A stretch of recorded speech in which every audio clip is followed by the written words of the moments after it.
Yuanbo Company. Fu Hang was stunned for a moment before he realized what Qin Yuchu was talking about. Qin Yuchu's reply sounded strained. Fu Hang frowned slightly. He glanced back at the bustling intersection behind him, then took off his sunglasses and mask and sat down on the curb. He could read a lot into that. How much do you need? Fu Hang lit a cigarette, his voice surprisingly calm. There's a shortfall of about 20 million. But if we can just get through this, a lot of projects will start bringing in money, and the down jacket line will officially launch sales. Actually, the biggest chunk was for the Tianyu Group project.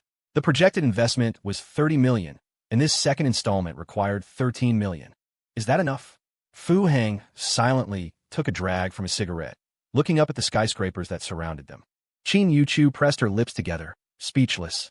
This man hadn't asked any questions, hadn't even let her finish her explanation. He simply asked, "Is that enough?" This was 20 million, not the 200,000 for the milk tea shop back then, nor the 2 million for buying a house. All right, I get it.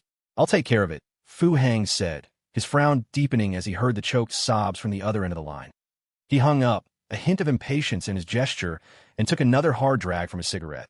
System, send money. How much? Surprisingly, the system responded instantly. 100 million. Fu Hang's lips twitched.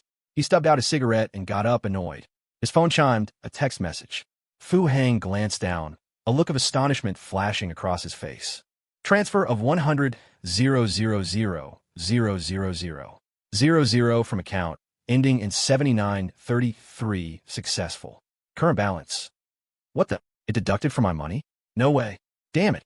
All this time, he'd been focused on spending money on clients for that sweet, sweet rebate, and he'd completely forgotten Qin Yuchu wasn't a client. He stared at his phone for a long moment, then pursed his lips. Damn system. Fu Hang cursed, then pulled out another phone. Why hasn't Li Weiyang called yet? Did the system mess this up too?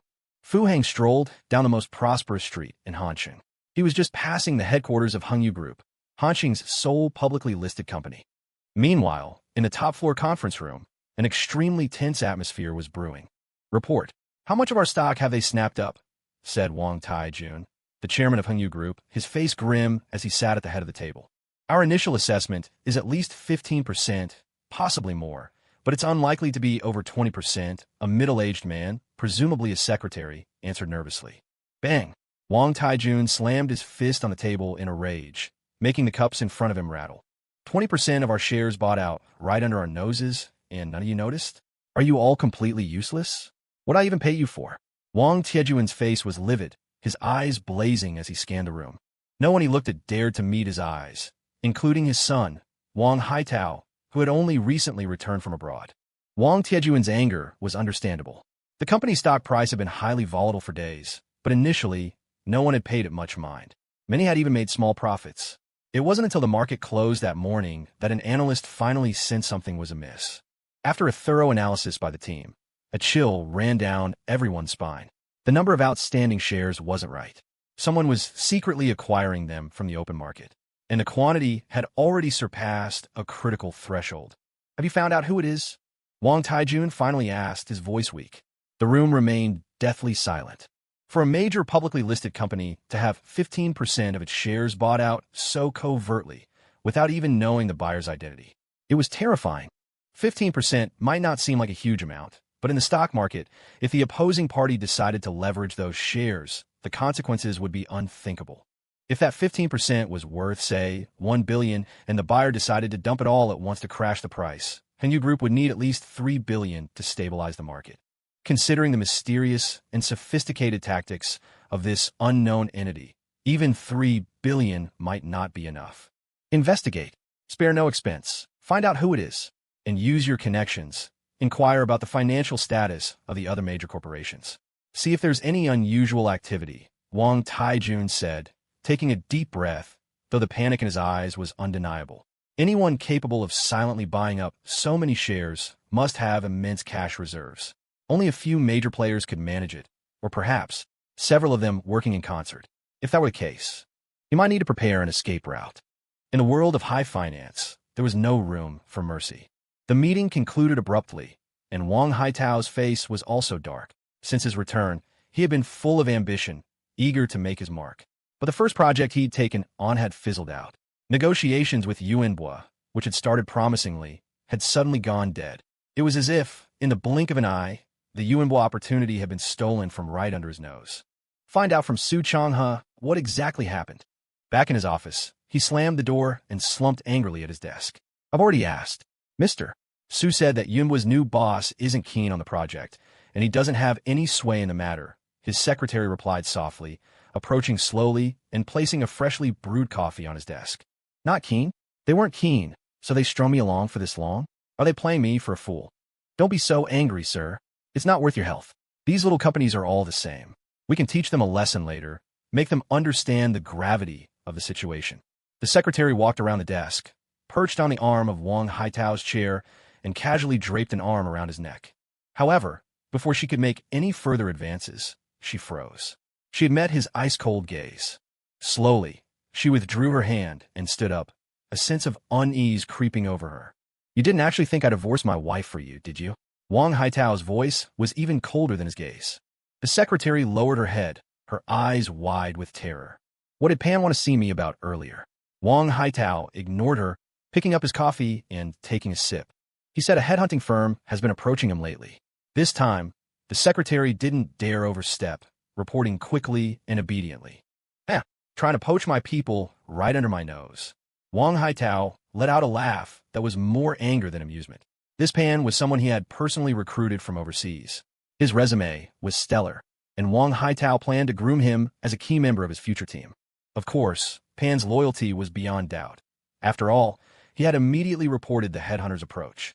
Do we know which company it is? A sardonic smile played on Wang Haitao's lips. It's Yuanbo, the secretary stammered, her head bowed, instinctively taking a step back. Crash! The expensive coffee cup shattered at her feet. Hot coffee splashed on her black-stockinged legs, trickling down slowly. You have 15 minutes. I want a complete file on Yuanbo's new boss.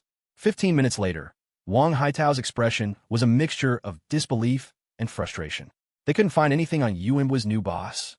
It wasn't a total wash, though. He learned that the poaching attempt apparently wasn't orchestrated by the new boss, but by Yuanbo's newly appointed HR director, a woman named Shen Qingluan. Such audacity. Doesn't she know her place? Wang Haitao mused, a predatory glint forming his eyes as he gazed at the alluring photo of Shen Qingluan in the file. Trying to poach my talent? We'll see if you're genuinely clueless about who you're messing with, or if you're inviting me to find out just how deep you are. Get Su Changhe for me. Tell him I want a meeting. Yes, sir, right away. No hurry, he said. Put your hair up. While Wang Haitao was erupting in fury in his office, Su Changhe's office door was also knocked on urgently. President Su, he transferred the money. The finance guy closed the door tightly and whispered in a hushed voice. Oh, how much did he transfer? Su Changhe's expression was calm, even a little expectant. 100 million. How much? The indifference on Su Changhe's face vanished instantly, his thick eyebrows twitching involuntarily. 100 million. I confirmed it repeatedly. It's all been deposited. Cash. The finance guy nodded vigorously. He was actually terrified, too. If he had known the new boss had this kind of power, why would he have kicked up a fuss with Su Changhe? Although it was all standard procedure, looking at the new boss's methods, wouldn't he suspect him too? Su Changhe, you old fox, you're truly wicked. Su Changhe looked stunned. He couldn't imagine a new boss would directly inject 100 million. And in cash. No equity swaps or anything. With this 100 million, all the problems Qin Yuchu faced would be solved in an instant, and all his own backup plans would become a joke. Moreover, with this 100 million in cash flow, Yuanbo's future would be a smooth ride. Why was the down jacket project delayed for so long? Was it because there was no profit? Was it deliberate suppression? Neither. It was simply a matter of cash flow. The payback period was too long, easily leading to a funding shortage. But now, with no more worries holding him back, the profits from his project will become terrifyingly huge. Su Changhe's long-maintained composure finally cracked. Could it be? Was he really going to exit the stage like this? Leave Yuanbo, the company he had dedicated his entire life to? He had struggled and toiled in this company for decades, contributing since its very founding. He had navigated between the original 3 shareholders, even outlasting 2 of the founders.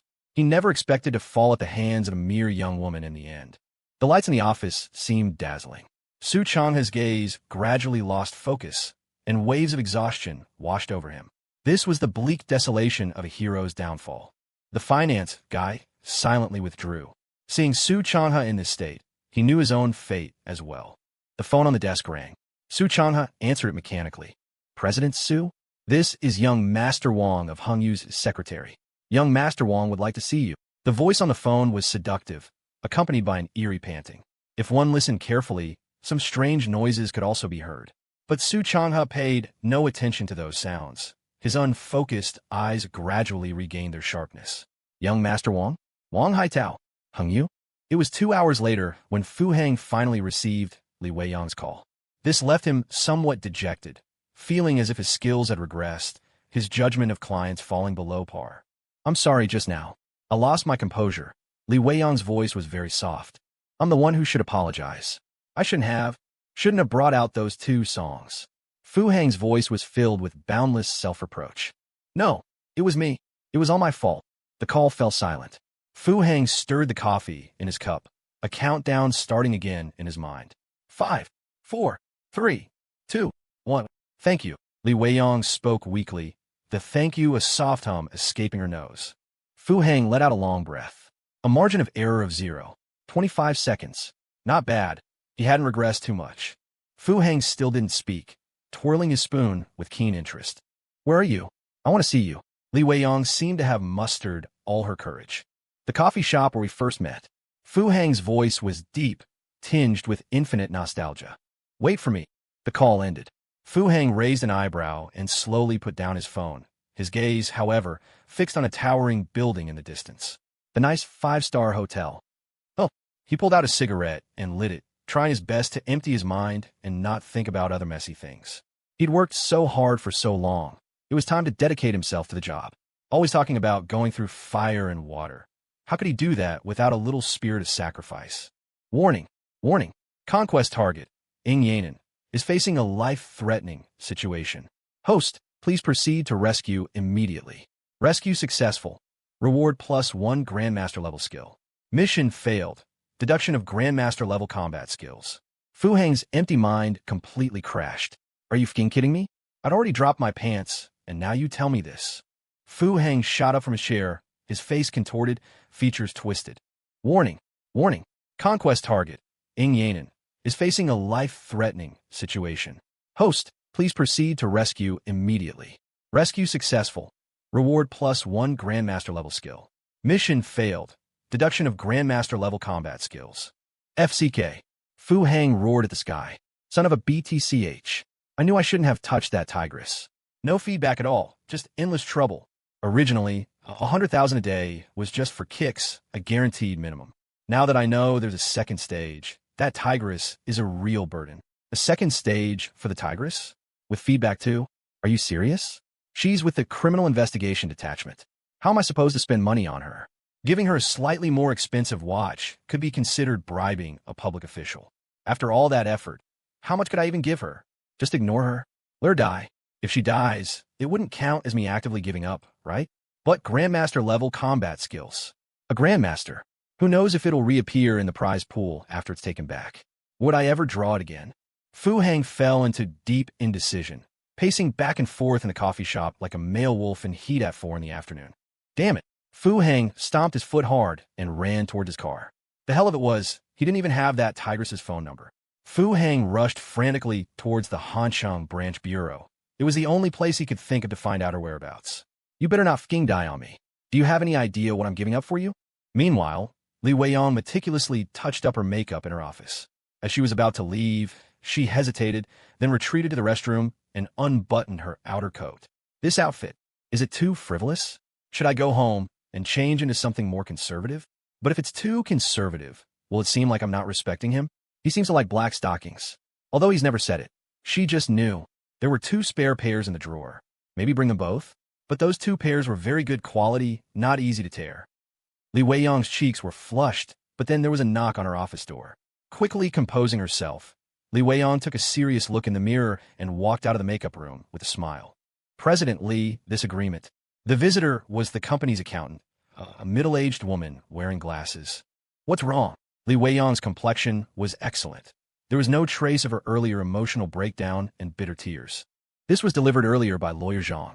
Because we were busy and it wasn't time for dividend payouts yet, so? The accountant's expression was strange, her words evasive. Li Weiyang sensed something was amiss, and took the document directly. The next moment, astonishment appeared on her face. Fu Hang's earnings from Ganlu milk tea for the next 3 years? Transferred, free of charge, to Shen Qingluan? Who is Shen Qingluan? Can you find out who this woman is? Li Weiyang's smile vanished. It's at the end, but there wasn't much time. This is all I could find. The accountant lowered his head, gesturing to the file in Li Weiyang's hand. Li Weiyang took a deep breath and flipped straight to the end of the file. A seductive work photo appeared. Li Weiyang raised an eyebrow, a hint of disdain playing on her lips. Tacky hair color, and an even cheaper shade of lipstick. The file contained little information, just a few lines, but as Li Weiyang read on, her brow furrowed. College classmates? She saw the name of Shen Qingluan's alma mater, the same university Fu Hang had attended. An indescribable bitterness welled up in Li Weiyang's heart. Then what about Qin Yuqiu? You may leave. Li Weiyang waved him off, slowly walked back to her desk, and sat down again. She couldn't figure out what Shen Qingluan's relationship with Fu Hang was. If they were lovers, Fu Hang would have no reason to draw up this agreement. He could have simply given her the profits directly after receiving them. Besides, it wasn't the remaining 50% of the shares he was giving her, just 3 years' worth of profits. Not counting the follow-up investment, Fu Hang had genuinely given her 25% of the shares. So, an ex-girlfriend? The one that got away? Were these 3 years of profits just to make up for some past debt? Instantly, Li Weiyang's expression softened. Her mind wove a tale of youthful love tinged with the regrets of reality.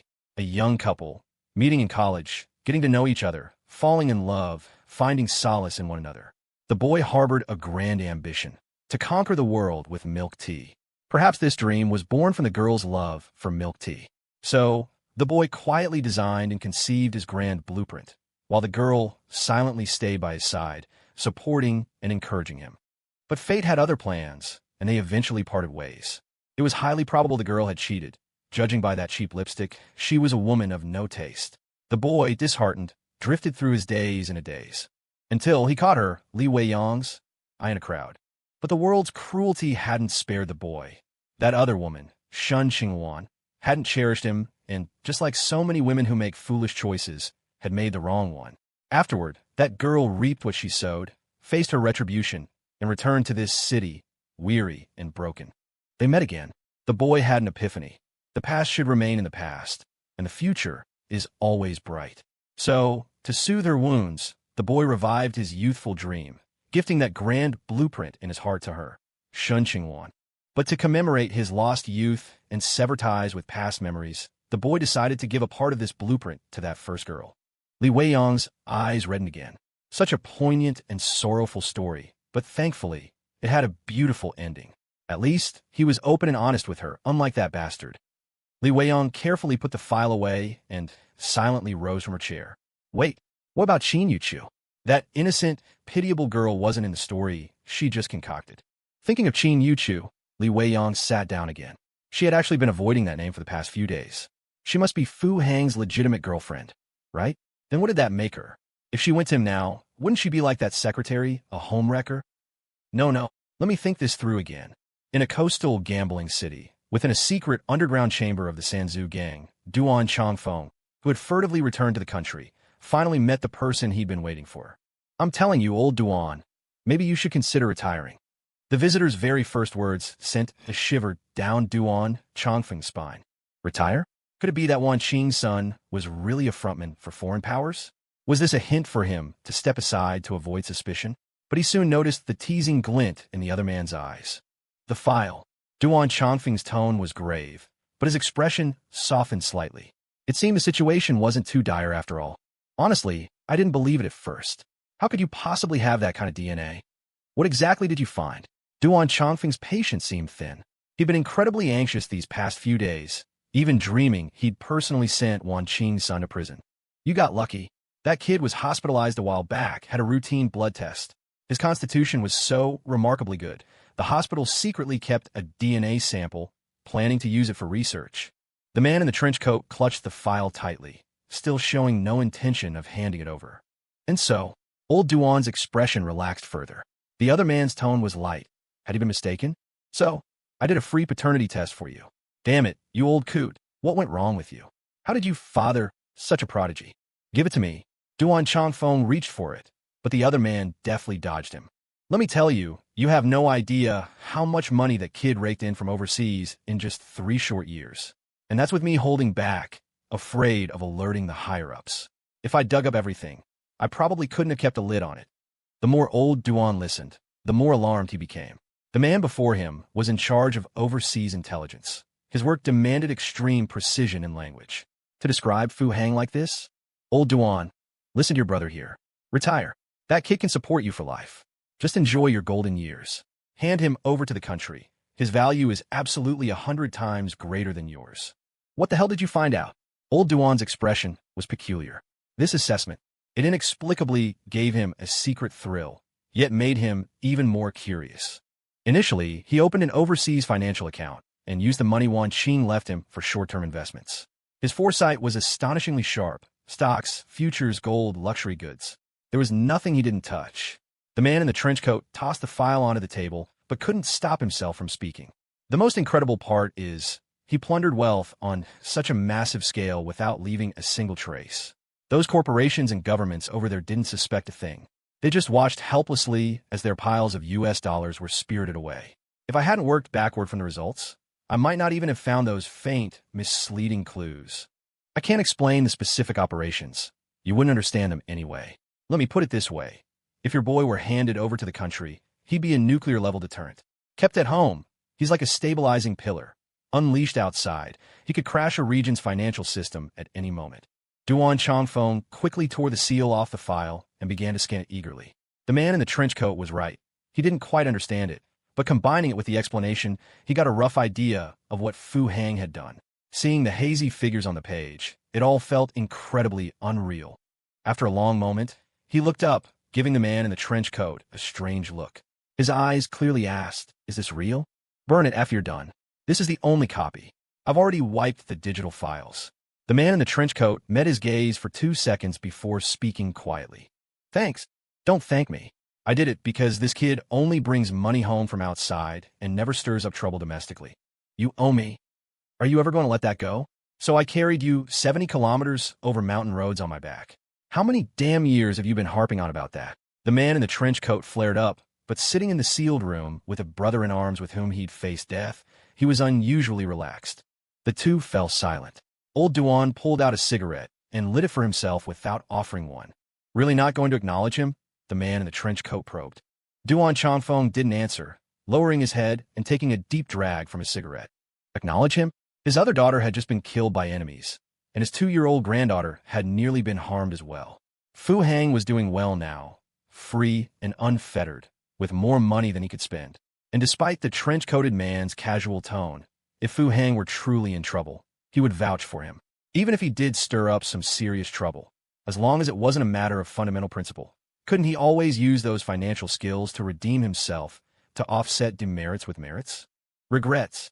After a long silence, the man in the trench coat asked again. "Something's off about you today." Duan Changfeng looked up, eyeing him suspiciously. Regrets? Since he first put on that uniform, when had he ever spoken of regrets? That mission back then, I should have been the one to go.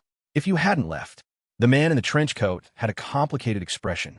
Duan Changfeng ignored him, picked up a lighter, and set fire to the documents in his hand. "When your and Min Min went missing before, I panicked. I called Wan Qing," Duan Changfeng said calmly, watching the paper burn his hand. "I know. I've erased all related traces. As long as Wan Qing herself doesn't say anything, no one will know," the man in the trench coat replied in an equally low voice. "Just like 26 years ago.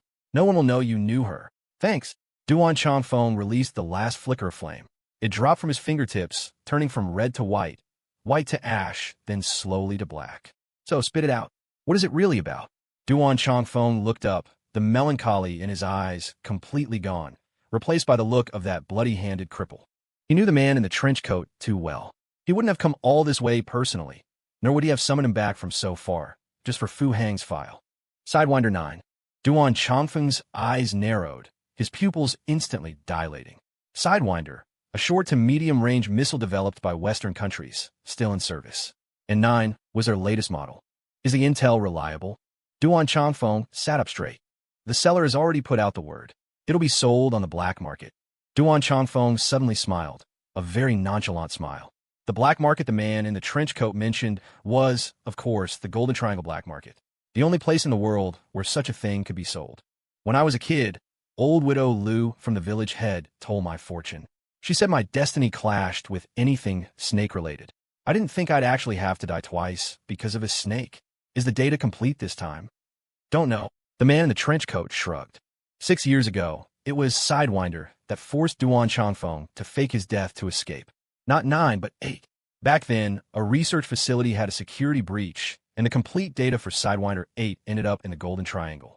The middleman at the time was the Lotus Society, where Duan Changfeng was undercover. After obtaining this information, Duan Changfeng quickly contacted his homeland. Then, during the transaction, he orchestrated a setup, making it look like a double cross, taking out both buyer and seller. The deal fell through, the data vanished, and never reappeared on the black market. Many were suspicious at the time, but since the Lotus Society's big boss and third boss, the bloody-handed cripple, both died in the chaotic fight, outsiders didn't suspect the Lotus Society. Until recently, the current leader, formerly the second boss, died. The 5th, 6th, 7th, and 8th bosses jumped out to fight for the position. 5th boss won, but 7th and 8th weren't convinced. They used the excuse that 5th boss and 3rd boss were close back then, claiming the big boss was actually taken out by a joint effort of 3rd and 5th. They then eliminated 5th boss. This also led to 7th boss killing 3rd boss's orphan child. Then 8th boss hypocritically rescued another child, intending to show brotherly loyalty by raising 3rd boss's last bloodline. But when that failed, he ruthlessly tried to eliminate them completely, root and stem. Then 3rd boss made a strong comeback, took out 6th, 7th, and 8th, and became the new big boss. This is all old history, but it was precisely because of the Sidewinder 8 data leak back then that they desperately developed 9. It's just unexpected that 9 would appear on the black market so soon after its successful development. This is actually why the country insists on keeping someone stationed here. There are just too many surprises in this place. Of course, neighboring countries feel the same way, which is why a corrupt and chaotic place like the Golden Triangle has managed to exist for so long. At times, even powerful regimes indirectly help maintain its status quo. Who's the middleman this time? Duan Changfeng took out another cigarette. Horse face. Horse face. Duan Changfeng's hand paused as he was lighting his cigarette. This was very troublesome.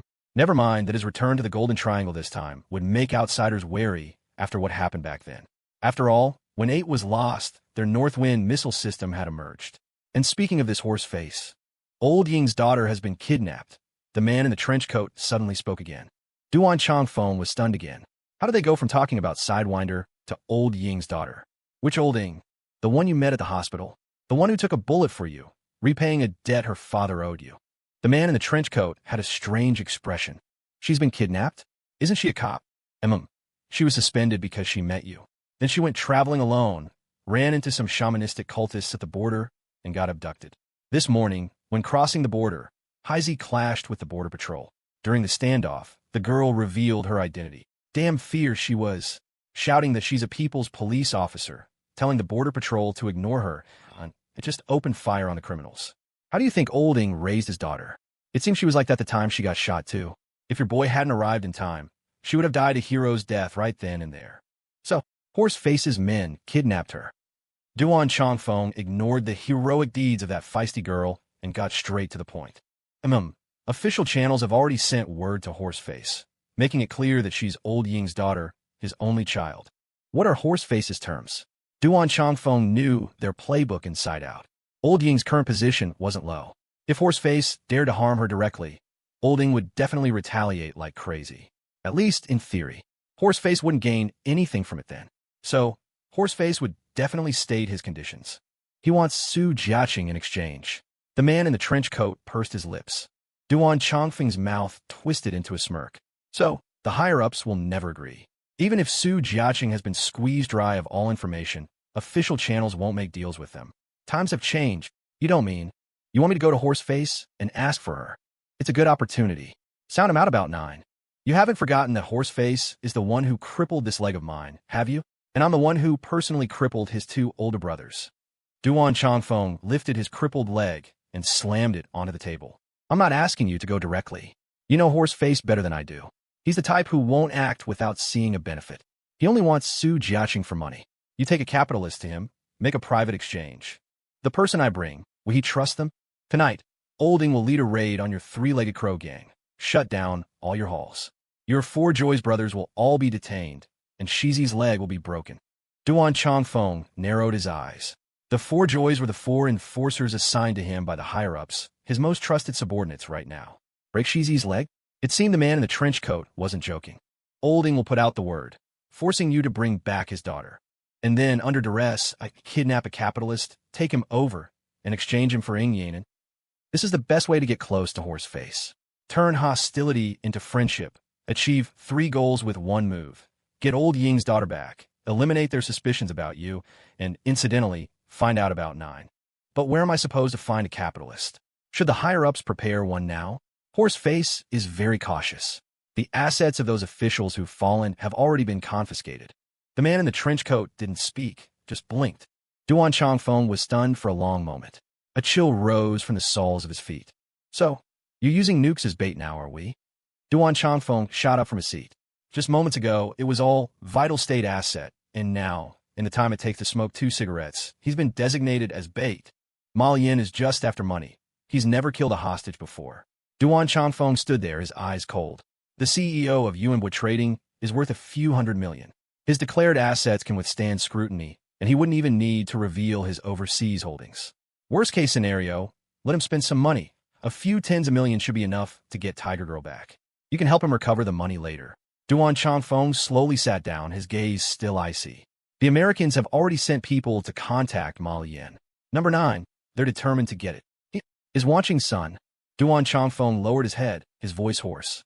The struggle in his tone was palpable. There's something I didn't mention earlier, nor was it in the file, the man in the trench coat said, loosening his tie with a playful smirk. Just before the stock market closed this morning, he secretly acquired nearly 20% of Hungu Group shares. Wang Taijun of Hungu is about to blow a gasket. Duan Chongfeng frowned.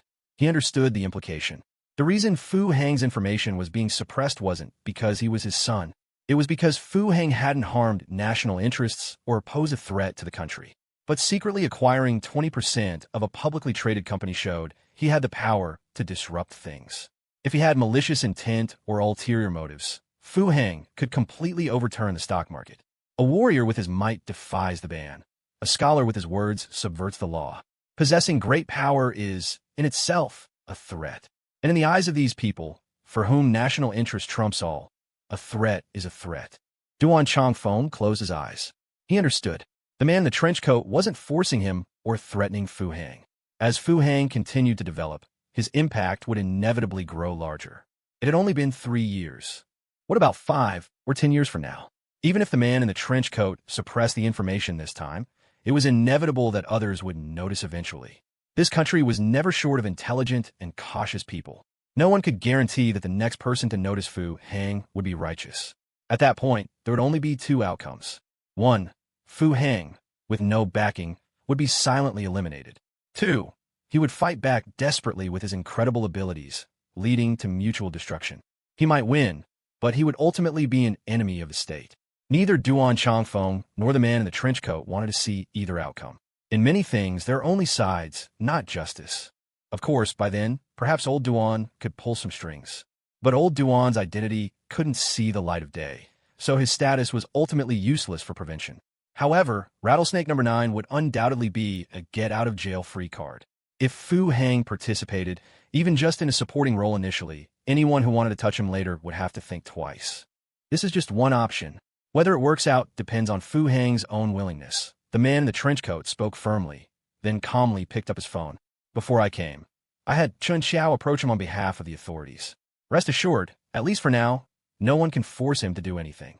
But the next moment, his expression turned very peculiar. Have you ever considered becoming in-laws with Olding? Lost in his turmoil, Duan Chongfeng was momentarily bewildered. Just now, he went to the Hanchang branch bureau looking for Ingyanen. Chun Xiao met him. Before anything was even said, Chun Xiao mentioned the girl might be in danger, and he became even more frantic than Chun Xiao. He didn't wait for the full explanation. He grabbed Chun Xiao and insisted on heading to the border, saying if Chun Xiao didn't lead the way, he'd go himself. Speaking of which, becoming Old Ying's son-in-law would be a form of protection, wouldn't it? Duan Chongfeng met Fu Hang in a tunnel en route to the border. That one glance through the car window felt like watching his own life unfold. A life of solitude, a life of tragic heroism, a life of glory, a life of regret. Do you know the details? Looking at Fu Hang sitting beside him, old Duan was overwhelmed with emotion. Yep, go play the fool with money, then getting yin and back. Fu Hang looked with amusement at the limping old man before him. This guy is actually working for the government? An undercover agent? And he's undercover all the way to gang boss? Is this infernal affairs, or what? Aren't you worried about yourself at all? Old Duan couldn't help asking. If Fu Hang hesitated, he would ask the man in the trench coat about other options. What's there to worry about? Don't I have you guys? Didn't Director Chen say? They only want money. Worst case, we just pay a ransom. The plan Fu Hang knew was indeed similar to what the man in the trench coat had told Duan Changfeng, except there was no mention of number 9. Number 9 was crucial, but Fu Hang, merely a businessman, didn't need to know too much. Knowing more would only bring trouble. Anyway, as long as he participated and was on record with the higher-ups, that would be enough. That's the Golden Triangle, after all. Duan Changfeng's tone was heavy. Over there, nothing was foolproof. Any accident could happen. I like her. Fu Hang tilted his head, giving an unanswerable reply. His inner monologue. Seriously, are we done here? You actually think I want to go? We're talking about a grandmaster. Do you have any clue what a grandmaster is? Leaping over rooftops and flinging leaves like daggers. Ring any bells? Besides, without the grandmaster's power, who knows if this body of mine would even hold up? Do you know what's most important to a man? His kidney energy. I'm destined for a life of wild nights and yacht parties. Ever heard the saying, pee freely when your bladder's full? Don't wait till it's empty and you're just shaking your tool. At your age, you should definitely know what it means to be limp with regret and shedding tears and fret, right? This answer indeed silenced Duan Changfeng. Risking everything for love? If I'd been like that back then, would everything have been different? Soon, Duan Changfeng smiled. Romantic love and patriotism were never equals. There were no what-ifs. So, Mr. Duan, how did you end up becoming a gang boss, anyway? Fu Hang was incredibly curious about this. Such a legend, right? A living TV drama protagonist? Just call me old Duan. When we get there, call me that too. Duan Changfeng didn't answer immediately, instead looking calmly out the car window. Is it okay to talk about it? If not, just pretend I didn't ask. Fu Hang understood the sensitivities and didn't press further. Because he needed to cooperate, Chun Xiao had briefly introduced old Duan's identity, leader of the Sanzu gang, with some influence in the Golden Triangle and an operative for the government. Other details were not for him to know. It all started 26 years ago. Old Duan suddenly began, his voice thick with complex emotions. He shouldn't be telling Fu Hang these things, but an irrepressible longing stirred deep within him. Although he had never thought of acknowledging Fu Hang as his son, but what if that day came? If he told him what he had been through beforehand, would Fu Hang perhaps feel a little less resentment towards a father who had never been there? It's common knowledge that the Golden Triangle is a lawless, dirty, and crime-ridden place. But what outsiders might not know is that it's also the world's largest hub for black markets. Even deals that nations can't openly complete are often conducted in the Golden Triangle. 26 years ago, I took on a transport mission. I posed as a backpacker to deliver something to the Golden Triangle and bring something else back. The mission went smoothly, but just as I was about to leave, something unexpected happened. 2 local gangs were fighting, and I got caught in the crossfire. I happened to save someone, a minor leader from the Lotus Society at the time. He was reckless, but fiercely loyal, insisting on repaying me for saving his life. Back then, our country had a minimal presence in that region, so my superiors ordered me to get close to him and stay in the Golden Triangle as an undercover agent. So I joined that brute. We fought our way up together, and eventually he became the boss of the Lotus Society, and I was, I guess, the third in command. Duan Changfeng spoke concisely, his tone unwavering. But in Fu Hang's ears, the story he recounted was filled with blood and tears, the glint of blades and the shadow of swords. You were undercover for 26 years? Then, what about that child? I married that brute's sister, but she later died in childbirth. I sent her back across the border to a small county town. She became an elementary school teacher. A hint of tenderness finally appeared on Duan Changfeng's face. I actually retired 6 years ago. I just didn't expect them to still come after me. So, I'm back, and I even became the boss. Fu Hang frowned. Thinking of the child, thinking of the car accident, he likely guessed the fate of the elementary school teacher. Fu Hang didn't ask any more questions, lowering his head in silence. He admired those who sacrificed everything for their country. There's no such thing as a perfectly peaceful life. It's just that countless unsung people are carrying the burdens for you. The sad part is, these deeds often only come to light many, many years later. Fu Hang's eyes reddened slightly, and his nose tingled. At this moment, he even wondered if, with his abilities, or perhaps by borrowing the system's power, he could do something for the country that had provided him with such excellent working conditions. You've got good skills. Where'd you learn them? Duan Changfeng changed the subject, looking at Fu Hang with interest. He had seen several videos of Fu Hang, whether it was climbing and jumping off buildings or taking down an enemy with a single blow in the clothing store. It was all perfect. He was ex-military recon, his individual combat skills unquestionable, but if their roles were reversed, he wasn't confident he could do better than Fu Hang. Tomatoes. Fu Hang raised an eyebrow.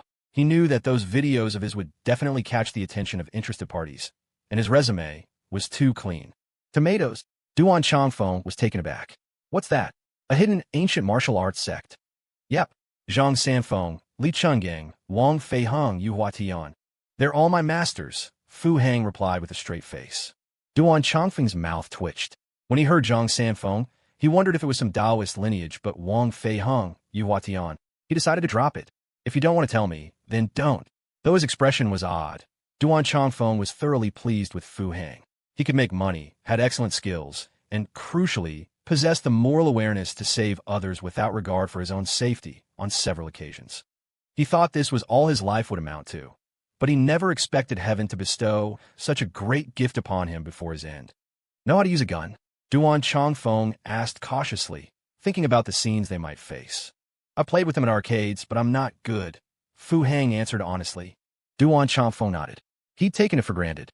An ordinary person might learn some self-defense skills through chance encounters, but guns. Guns are banned in Great China.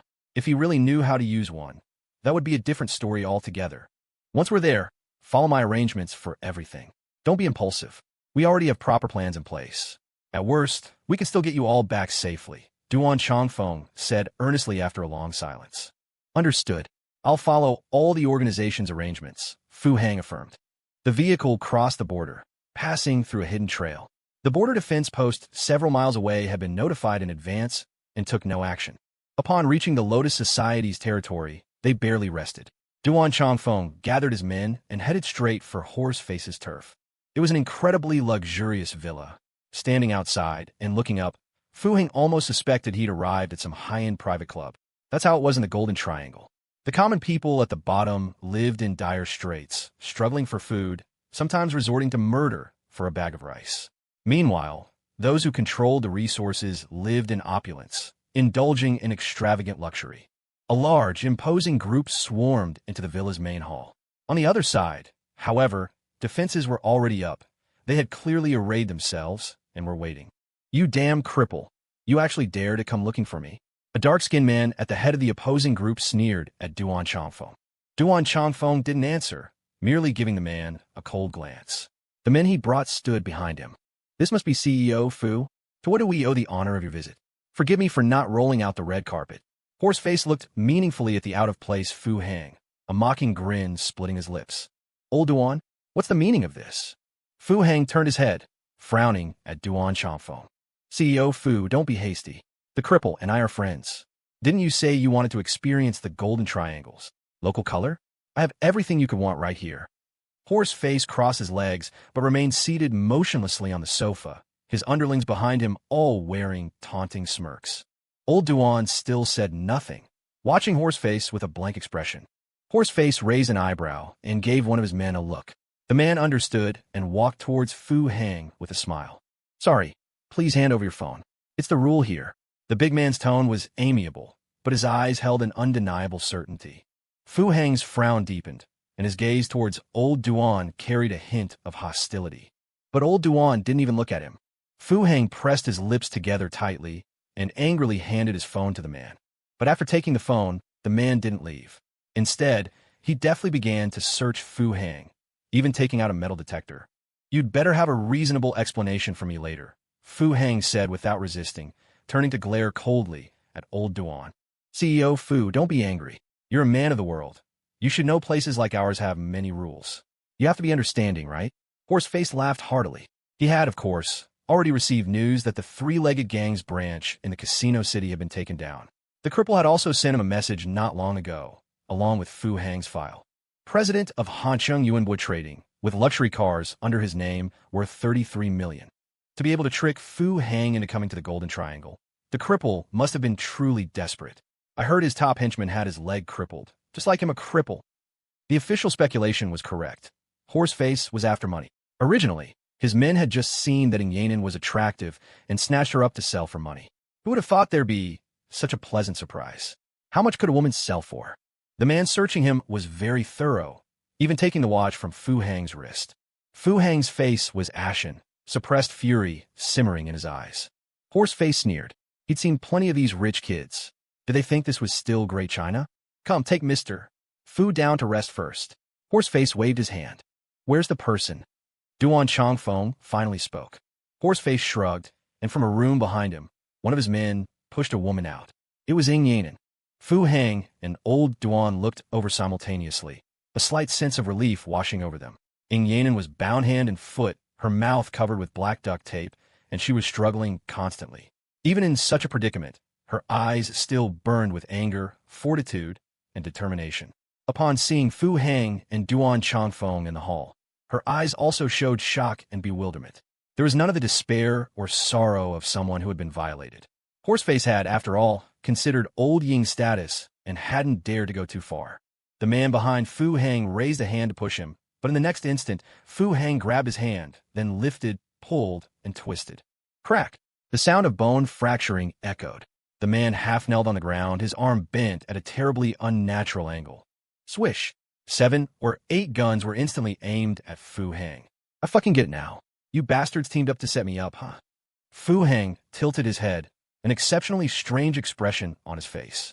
He slowly bent down, picked up his watch, and leisurely put it back on his wrist.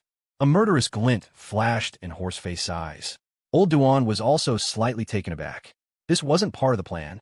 I always said you trash couldn't make it to the big leagues. What? You want to mess with me? Do you even know who I am?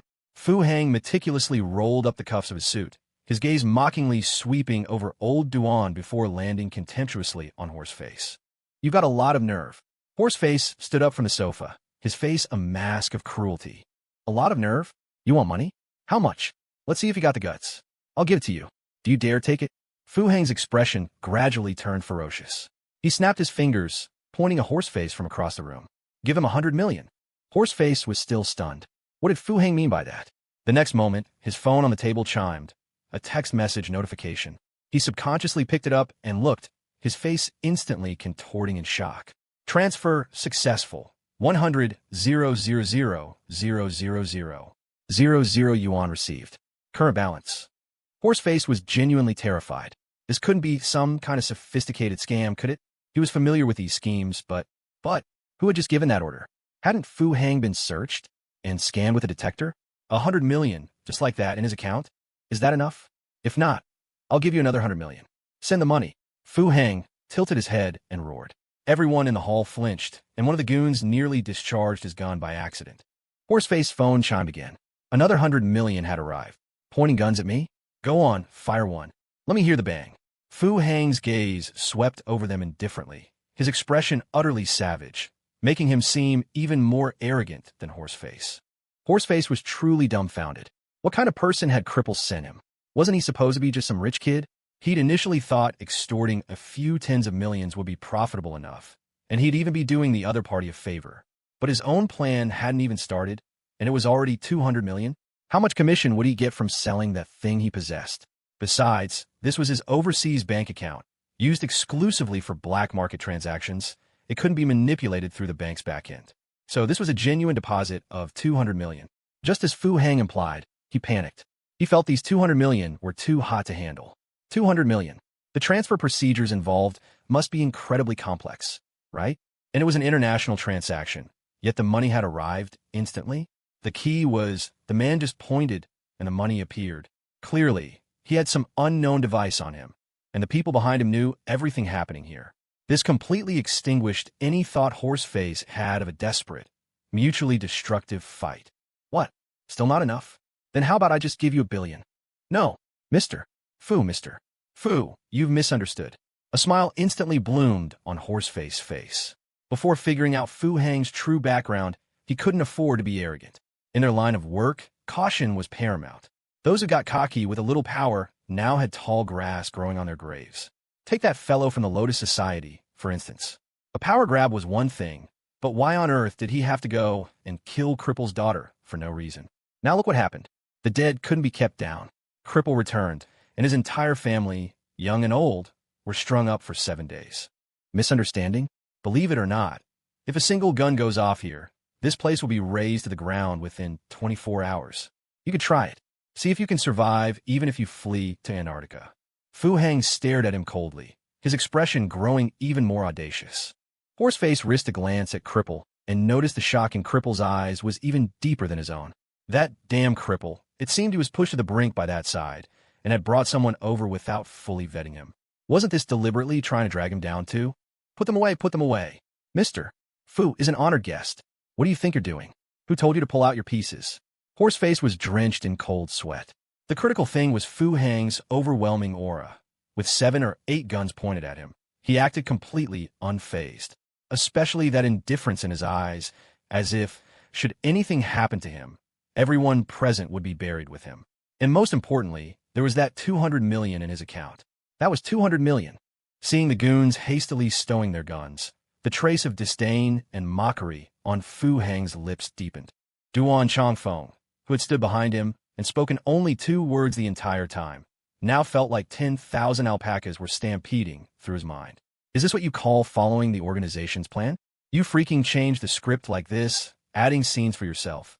Does your director know? If I hadn't already thoroughly investigated your background, I'd really suspect I'd brought some incredible young master here. Old Duan's 20 years undercover had relied entirely on his acting skills, but now he found his acting might not be enough. What would he do? At this point, he could only play along. Why did Fu Hang suddenly change the script? Was he being reckless? The reason was simple. As he stepped into the villa, the voice in his head had sounded again. Hidden mission triggered. Obtain the item in Horseface possession and turn it over to the state. Mission completion reward. 1 chance at the annual performance review lottery. Mission failure penalty. None. An end-of-year lottery draw? In that instant, he vaguely guessed that Duan Chongfeng bringing him here involved more than just saving one person. Thinking about it, it made sense. How could an operative who had been undercover for 20 years take such a risk merely for a frontline police officer? Even if that Tigress's old man was immensely powerful. But the system hadn't specified what Horseface possessed. Since that was the case, he could only improvise. Was he scared with guns pointed at him? To be honest, yes. But it seemed limited. Those dark muzzles did exert some pressure, but not much. This was the confidence of a grandmaster. This was why, despite being 10,000 times unwilling, Fu Hang still had to travel thousands of miles abroad to save this tigress. A grandmaster. Good heavens, Fu Hang had never imagined that his first trip abroad would actually be by being smuggled in. Fu Hang staggered toward Ing Yanin with a twisted grin, swaying with every third step like a drunkard. Ing Yanin was completely bewildered. She'd been mentally preparing herself since last night, and had accepted the reality. This time, she was probably done for. She was already beyond the border, and even her father likely couldn't reach her now. To avoid inhumane treatment, she had resolved to take someone down with her when the time came. If she was going to die, she wasn't going alone. But the moment she was dragged out of the room, her entire mindset was shaken. Uncle Duan? Fu Hang. They came to rescue her. Her death wish wavered, replaced by a sudden, overwhelming desire to live. Fu Hang was with Uncle Duan. Of course, someone with skills like that couldn't be ordinary. He must be one of those elite operatives from a secret task force. Her father must have pulled every string he had. True fatherly love. Sending someone like Fu Hang to save her? She didn't feel worthy of it. Before she could finish processing her emotions, the scene in front of her took a bizarre turn. Fu Hang didn't seem like the good guy here. Then she saw him, swaggering toward her with that familiar crooked smile. In a flash, her mind snapped back to that moment he slapped her. Her eyes filled with sudden, inexplicable fear. No, not again, right? Smack. A deafening slap cracked through the room. The short man who had been holding onto Ing Yanin spun 720 degrees midair before crashing to the ground, unmoving. His jaw was clearly shattered. Ing Yanin instinctively shrank into herself, trembling all over. That slap, if it had landed on her face, it would have been unbearable. Ing Yanin, Fu Hang tilted his head, not even sparing a glance at the body on the floor. He called her name slowly and deliberately. Remember what I told you? His expression twisted into something deranged. Yanin, gagged and terrified, frantically shook her head. What did you even say? You slapped me twice and called me a cheater. I didn't even. I said I was going to sleep with you. You thought you could look down on me just because of who your daddy is? Now, where's that old man of yours? He gently caressed her cheek with one hand, almost tenderly, but his voice was chilling. My woman, who tied her up?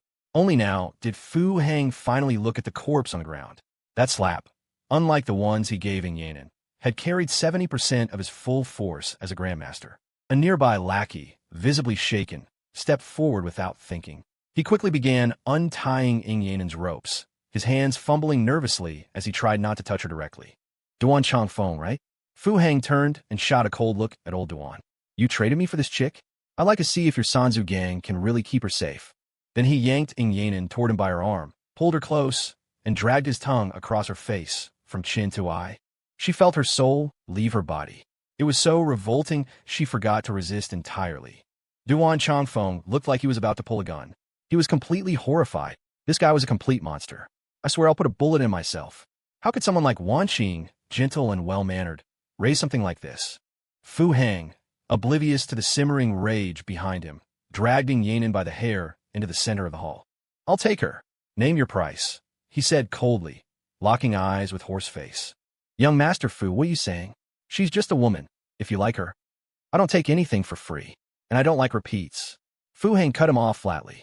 Horseface looked over at Duan Changfeng, whose face had turned stone cold. His shoulders trembled, but he didn't utter a single word. 20 million. That enough? Fu Hang didn't wait for an answer. Yes, more than enough. Horseface nodded furiously. Fu Hang tilted his head, studying Yanin with an amused expression, as if she were a marinated slab of pork belly. Yanin's fear only deepened. Every instinct screamed at her to run, but the iron grip in her hair crushed the thought before it even formed. And Uncle Duan, he was right there. Why wasn't he stopping this? Her expression was a mess of disbelief and panic. Fu Hang gave her a light push, tossing her onto a couch in the center of the hall. Then he sat down beside her like nothing had happened. He glanced at the table, grabbed a bottle of red wine, bit the cork off with his teeth, and took a swig straight from the bottle. Tui. He spat it out immediately and glared at the label. This crap? You call this the best of everything? With a flick of his wrist, he hurled the bottle at the wall. Horseface shifted uncomfortably under Fu Hang's disdainful stare. That bottle was a Romani Kani, his prized showpiece. He didn't even drink it himself. Now it was in pieces. What exactly do you have here that's worth my time, huh?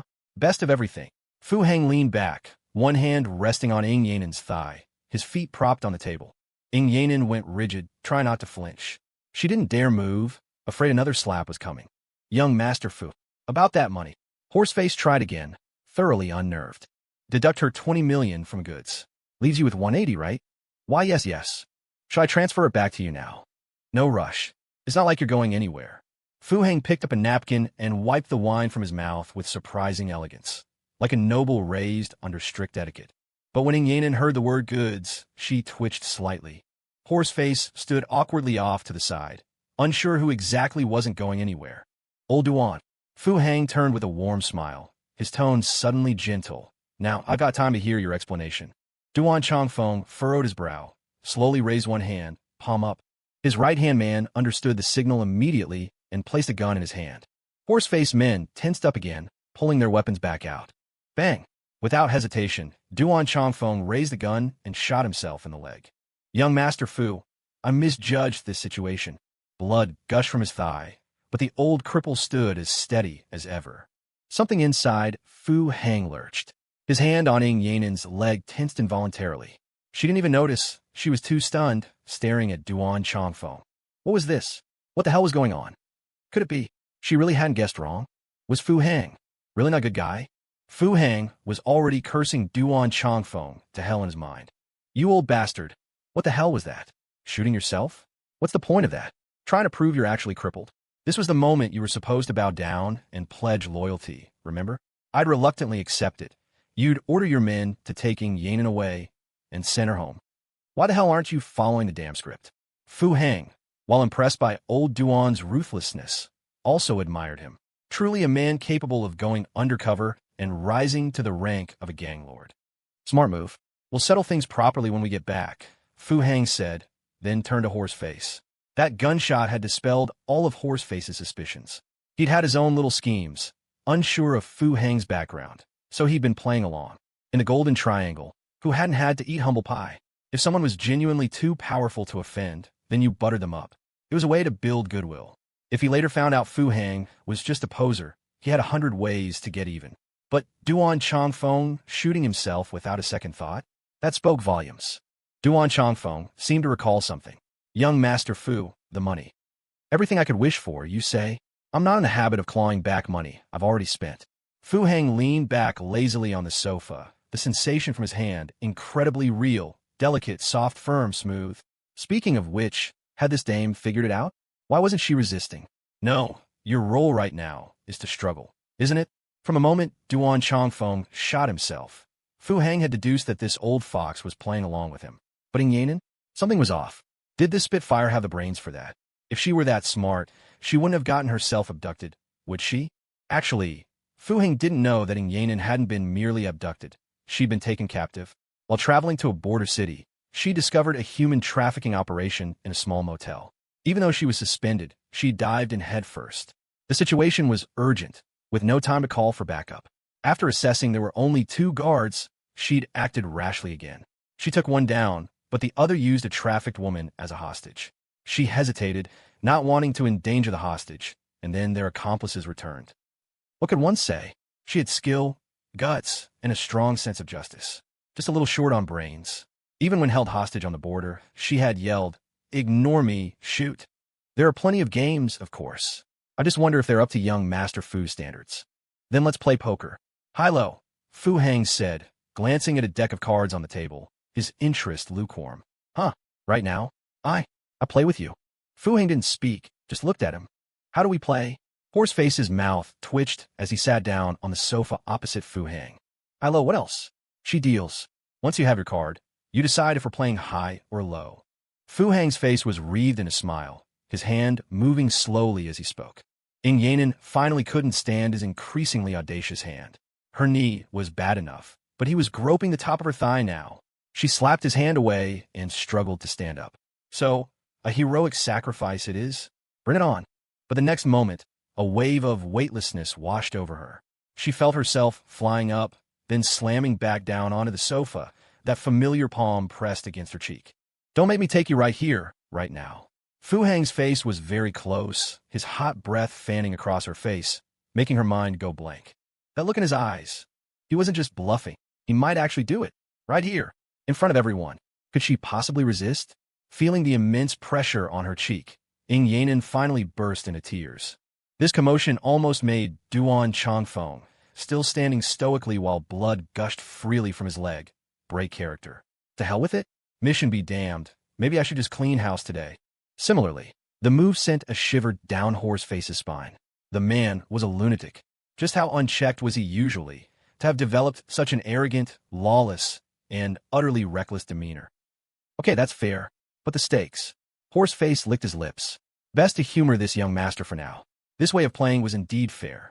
Ing Yanan deals, they both get their cards, and then Horseface decides if it's high or low. Neither side has an edge, it's pure luck. What about the 180 million? Fu Hang released Ing Yanan, tugged at the collar of his suit, and sat back down. 180 million? On a single hand. Horseface was stunned. This casually? High-low. 180 million on one card? What, is that too little? You want to raise? Fu Hang's eyes lit up with anticipation. No, it's just... Deal. Fu Hang turned his head, glaring coldly at Ing Yanan. Ing Yanan shuddered, tears still glistening on her cheeks. She moved, as if compelled, rising to pick up the deck of cards from the table. 1 card for each. Ing Yanan didn't even shuffle, just drew 2 cards from the middle of the deck. High or low? Fu Hang smiled again. Horseface's forehead was slick with sweat. He stammered, unable to speak. This was pure luck. Winning would be fantastic, but if he chose wrong. 180 million. How could he possibly cover that? Low. Horseface grit his teeth, the word forcing itself out. Fu Hang raised his hand and flipped over his card. Queen of clubs. Horseface felt a surge of relief. He called low. A queen was quite high. Few cards were higher. But Fu Hang showed no reaction. instead turning again to look at Yanen's long legs, as if contemplating what he'd do with them later. Horseface cautiously flipped his card. His eyes twitched. A king of spades? Your luck is really something else. Drawing a king just then, Fu Hang chuckled. He was genuinely amused. He'd already been thinking about how to force another round if he lost. Young Master Fu. This. You run a casino, right? Don't tell me I have to teach you the rules. Fu Hang didn't give him a chance to speak. What were the casino rules? You gamble, you pay. Horseface turned to look at Duan Chongfeng, who was still standing to the side. A pool of blood had already formed on the floor, but Duan Chongfeng stood perfectly still. Why? Because young Master Fu hadn't dismissed him. Young Master Fu, you'll laugh, but my humble operation. I can't possibly come up with 180 million. Horseface, now utterly shameless, put on a placating smile and begged for mercy. Then make it up with something else, Fu Hang said, looking at him with interest. I can give you women. Horseface hesitated, then asked tentatively. Oh, Fu Hang's eyes lit up. Seeing this, Horseface brightened too. All of them. Like her. Fu Hang gestured towards Yanen. 20 million for one. You think you can find 9 more of her caliber? Horseface nearly choked on his own breath. 20 million for one woman was an astronomical price. But someone like her? Given time, it wasn't impossible, but how long would it take? A year? 3 years? Seeing Horseface's expression, the smile vanished from Fu Hang's face. Think before you speak next time. I don't appreciate bullshit. Young Master Fu, there's something. I wonder if you might be interested. When Fu Hang left the villa, Duan Chongfeng was being helped out, leaning on someone for support, while Yanen trailed behind them like a subdued new bride. He'd gotten what he came for, an encrypted hard drive. Fu Hang immediately transferred $1 billion to the seller's designated account, and the anonymous seller remotely provided the decryption key for the drive. Duan Chongfeng's mind was a whirlwind of complex emotions. That was it. Mission accomplished? Just like that? What happened to the life-or-death struggle? The desperate gamble? Were the intricate plays, the hidden maneuvers, the schemes, and conspiracies? He'd been prepared to die. How had it all been so much easier this time around? Under normal circumstances, these sellers would never sell this kind of thing to any regime, especially not to the heavily sanctioned and targeted Great Tian Chao. So even a normal bidding process would have been fraught with difficulties. Yet, after Fu Hang's relentless pestering and the middleman, Horseface, swearing up and down that Fu Hang's identity was reliable, the other party actually went through with the deal. Of course, this was also largely because in such transactions, neither party reveals their information. Duan Chongfeng watched the tall, straight back walking ahead of him with a complicated expression. In that instant, he suddenly felt old. And with Yanen beside Fu Hang, his gaze was like that of an old father watching his child walk down the aisle. His vision inevitably started to blur. But the next moment, he saw that tall figure lunge to the side, tackling the slender figure who, in his mind's eye, should have been in a wedding dress. So eager? Get down! Fu Hang's alarm shout came. Bang! A crater blasted open on the ground where Fu Hang had just been walking. Sniper? Duan Chongfeng snapped back to his senses, and the men he had brought also quickly sought cover. Duan Chongfeng felt like slapping himself. What a jinx! Couldn't they have just completed the mission peacefully? Why'd he been thinking about life-or-death struggles? Endless slaughter? The gunfight had erupted without warning. The enemy rushed out from the woods outside the villa. Hearing the gunshots, people also rushed out from inside the villa, but they were met with a merciless hail of bullets. From both sides. At a time like this, anyone coming out of the villa, nobody cared whose side you were on. The attackers in the woods shot at them, and old Duan's men shot at them too. It's the SEALs. Old Duan's trusted subordinate, sharp-eyed, had spotted something unusual about the movements of the people in the woods. Get in the cars. Old Duan ordered without hesitation. SEALs. America's world-renowned commando unit, the elite of the elite. It was actually the SEALs. His small team was definitely no match for them. Besides, his objective wasn't to eliminate enemies. Upon receiving the order, everyone quickly ran towards where the cars were parked. But 4 of his men remained perfectly still behind cover, showing no intention of leaving. Fu Hang reacted half a beat slower. Supporting Yanen, he followed old Duan. While fleeing, he glanced at the fighters who hadn't moved. Even though old Duan was injured and limping, he wasn't slow at all when he ran. He quickly reached a car and was about to get in when he turned and saw Fu Hang following. Quick, get in, old Duan shouted. Without a word, Fu Hang grabbed old Duan by the scruff of his neck and shoved him into the car. This damn cripple. Always so slow, Fu Hang grumbled, slammed the door shut, and ran towards another car. Old Duan's car roared off. Inside, old Duan was stunned, looking in disbelief at Fu Hang, who was now running outside. His hand trembled slightly as he tightly gripped the hard drive Fu Hang had just thrust upon him. How on earth did Wan Xing raise this kid? This was the question on old Duan's mind. Fu Hang also got into a car, but he was alone. Starting the car, Fu Hang did something unexpected. He drove the car, charging back toward the villa. The gunfire from the villa's direction was intense. From his vantage point, only one of the four men who had stayed behind was still holding out behind cover. He wasn't professionally trained like old Duan. He couldn't bring himself to abandon those who were covering him to escape alone. His conscience wouldn't allow it. With a skillful drift, under a hail of bullets, Fu Hang maneuvered his car to shield the man. The man's combat awareness was also very sharp. Seeing a car rushing towards him, he had already prepared. Before the car had even come to a complete stop, a burly figure dived in through the window. Fu Hang slammed the accelerator to the floor and desperately sped off. "I knew it would be you who came back," the burly man panted, his eyes wide as he looked at Fu Hang. Fu Hang ignored him, focusing on the road ahead. As the man got into the car, Fu Hang had seen out of the corner of his eye that the man's arm and right chest were already stained red. He had been shot at least twice. At the same time, he also saw the three motionless figures lying on the ground. "If any of us pulled a stunt like this, we'd be thrown in solitary when we got back," the man said seriously, his gaze searching Fu Hang's pockets. "I gave the thing to old Duan," Fu Hang said coldly, knowing what the man was looking for. "Saving you means getting punished? Admirable. And pitiful," Fu Hang thought. "How many times were you hit?" Perhaps because he felt a tightness in his chest, Fu Hang managed to ask. "3 times.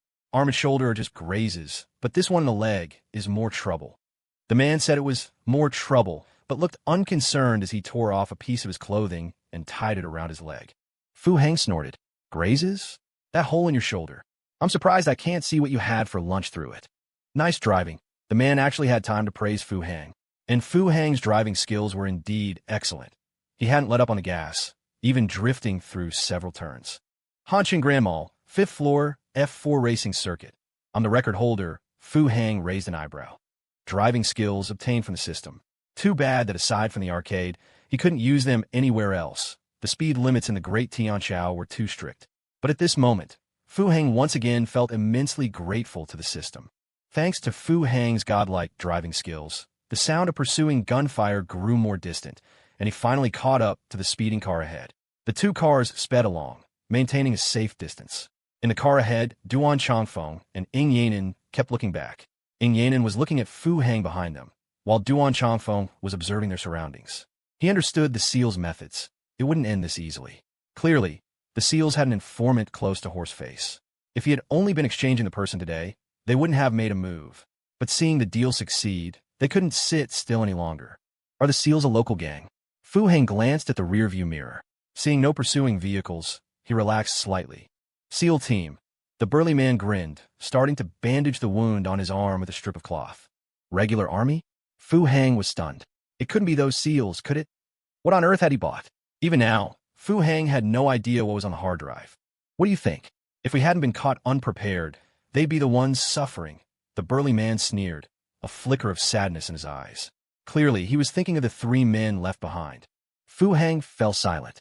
After a long exhale, he focused his gaze on the car ahead. How many tragic and moving stories unfolded in places unknown to most people. The burly man, having managed to tie his bandage, opened the glove compartment. He pulled out a gun and 2 magazines. Deftly, he swapped the magazine in the gun he was holding and chambered a round in the other pistol, handing it to Fu Hang. "You keep it. I don't know how to use one." Fu Hang's lip twitched. He genuinely had no idea how to use it. He couldn't even figure out the safety. Better to leave weapons to those who could use them. Warning, warning. Target, Ing Yanin, is about to face a lethal threat.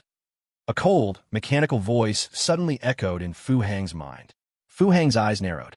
Wasn't Ing Yanin in the car ahead? The 2 vehicles were barely 10 meters apart. He could even see Ing Yanin's face through the front car's window as she kept looking back. Fu Hang's first thought was a mole in their car. But in the next instant, his peripheral vision caught a plume of thick smoke streaking towards them from a distant hilltop. An RPG? Fu Hang's brow throbbed. Even a military idiot would recognize that thing from movies. What kind of difficulty level was this? Look at his teammate, pulling out 2 pistols and thoughtfully offering him one. Then look at the enemy, shouldering an anti-tank rocket launcher. This was an economic mismatch. There was no time to think. His eyes instantly turned bloodshot. He slammed the accelerator, which he had eased up on to maintain distance, back to the floor. Sorry, buddy. He silently apologized to the burly man beside him, then veered straight towards the incoming RPG. The car in front seemed to have spotted the projectile too, swerving to evade. Into the space it vacated, Fu Heng's black car launched itself, colliding directly with the smoke-trailing warhead. Boom! Fire erupted mid-air as the black car tumbled towards the road. Fu Heng! Yanin cried out in anguish. Lao Duan's eyes were wide with disbelief, but the hard drive clutched tightly in his hand kept him silent. The driver, perhaps conditioned by solitary confinement during training, didn't slow down at all, speeding onward. Lao Duan's vision blurred with tears. Just now, they should have let Fu Heng get into their car. He stared intently at the gradually fading wreckage. Just as it was about to disappear from sight, the car door was flung open, and a tall figure climbed out. He stood silently beside the smoking vehicle, watching them drive away. Fu Heng wasn't trying to look cool. He was making sure the people on the hilltop got a clear view of him. The system granted driving skills, along with the Grandmaster's reflexes and judgment, had allowed him to precisely angle the car to intercept the warhead. It had struck the rear of the vehicle. Please, no more screw-ups. Fu Heng prayed under his breath. I just spent $2 billion on you, and I'm still waiting for the cash back. Not to mention another skill and a lottery draw. Turning around, Fu Heng opened the passenger door. The burly man inside was unconscious. Seeing the man's chest rising and falling, Fu Heng gritted his teeth. He resolutely hoisted the man, who had not been subjected to solitary confinement, onto his shoulder and dashed towards the forested mountainside by the road. The jostling woke the burly man. When he opened his eyes and heard the heavy breathing beside his ear, his own eyes welled up. Put me down, the man said in a low voice. Fu Heng, who had been running, paused. He'd been carrying a man weighing nearly 100 kilograms for an hour. Even a Grandmaster was feeling the strain. Can you manage on your own? Fu Heng gasped, setting the man down. The man didn't speak, instead handing Fu Heng a pistol from his belt, keeping the other one in his own hand. Fu Heng, not understanding, assumed the man wanted to lighten his load and took it. They're behind us? The man turned his head. Faint gunshots could still be heard. It was a common tactic in jungle pursuits, firing periodically to keep the fugitives on edge and wear down their stamina. They probably think I still have the package, so they're still after us. I couldn't run fast carrying you. They should catch up soon, Fu Heng said, trying to regulate his breathing and recover his strength. You ran the wrong way, the man said, his gaze sweeping the surroundings, his expression complicated. Fu Heng looked utterly constipated. This is my damn first time abroad, isn't it? I'm an outsider here. That way, 30 kilometers, and you'll see the border. Don't go straight across. When you reach the border, head north, and you'll find an outpost. The man looked earnestly at Fu Heng, speaking very slowly, as if afraid he wouldn't remember. Fu Heng frowned. He thought he understood the look in the man's eyes. You came back for me, carried me all this way. You've done more than enough. My leg is injured. I can't walk. If you keep carrying me, we'll both die here, the man said with absolute conviction. Fu Heng looked down at the unfamiliar pistol in his hand, a growing bitterness in his heart. But the next second, he stepped forward and gripped the man's shoulder. If you stay, they'll turn you into Swiss cheese in less than 3 seconds. Your idea of a diversion or cover fire won't do a thing. I can't guarantee I'll get you back, but rest assured, if I have to leave you behind, I won't feel a shred of guilt. Fu Heng said, and before the man could refuse, he hoisted him up and started running in the direction the man had indicated. The man opened his mouth, deeply moved, and what Fu Heng said didn't seem wrong. But why did it feel so unsettling? Then he remembered the night before they received this mission. Their leader, a man in a trench coat, had met with them privately and talked for a long time. What stuck with him most was when the leader said that Lao Duan, whom they were following on this mission, had once saved his life, carrying him injured for 70 kilometers alone. The man couldn't help but turn his head. He made a strange discovery. Fu Heng's profile looked remarkably like Lao Duan's. Fu Heng suddenly stopped. The burly man was startled, thinking Fu Heng had read his mind, and lowered his head in embarrassment. But Fu Heng was staring at the gun in his hand with a peculiar expression. Target: Yanin, danger averted. Rescue mission complete. Reward: Grandmaster level firearm skill. This was the voice that had sounded in his mind a second ago. Simultaneously, a flood of inexplicable knowledge and insights poured into his mind. The pistol in his hand, once utterly unfamiliar, now felt as familiar as his own 5 fingers. The Walther 9-7, 9mm caliber, slide lock on empty, striker-fired mechanism. A series of data about the gun in his hand materialized. Fu Hang pressed the magazine release. The magazine slid out. He racked the slide, ejecting the chambered round, and caught the bullet in midair. Fu Hang held the bullet, examining it closely. Then, he pressed the round back into the magazine, checked the remaining count, expertly inserted the magazine, racked the slide, and rechambered the bullet. The series of actions was as smooth as flowing water. The burly man beside him felt his lip twitch. This is what you call not knowing how to use one. Those moves just now were smoother than my firearms instructors. Give me your gun, Fu Hang said calmly. The man hesitated for a moment, then handed over his pistol without much delay. Fu Hang repeated the same sequence of actions, checking the weapon's mechanics and confirming the bullet count. You were right. We can't go far together, Fu Hang said, looking up again, his eyes unusually indifferent. Hearing this, the man smiled, a broad, accepting smile. Find a place to hide. If I don't come back, or if they find you first, you can rest in peace. Fu Hang forcefully patted the man's shoulder. If you die, you'll be honored as a martyr, and your kids will get bonus points on their college entrance exams. But I'm not even married yet, the man blurted out, as if by some strange compulsion. That's a shame. This honor can't be transferred. So, best not to die. Fu Hang gave the man a serious look, then turned and ran towards the jungle, in the opposite direction from where the man expected. The man was stunned. What are you trying to do? There's a full, heavily armed SEAL team back there. But before he could speak, Fu Hang's figure had already vanished. A grandmaster facing modern firearms. Fu Hang admitted he'd chickened out. After being targeted by an anti-material sniper rifle once, he had no other reckless thoughts. But what about a grandmaster plus master-level firearm skills? Awaken. It's hunting time. The man lay in a patch of grass, on the verge of fainting several times due to excessive blood loss. But the willpower forged under the red flag forced him to desperately stay conscious. He clutched his dagger tightly. He had to take one of them down with him before he died. This was his final, unyielding thought. Gunshots echoed intermittently in the distance, growing fainter. Then they stopped. He didn't know if it was because they were too far away or if the battle was over. At death's door, the man thought not of his family, nor of little Fong from the next village with freckles on her face, but of that side profile that greatly resembled old Duan's. He must be a rich big shot, right? Rumor had it his watch cost hundreds of thousands, and he could spend over $1 billion without batting an eye. But why would someone like that do something like this? He clearly could have left me at the villa. He clearly could have left me in the car. He clearly could have just left me here. Well, he did end up leaving me here, but there was no other way. I wanted him to do that too.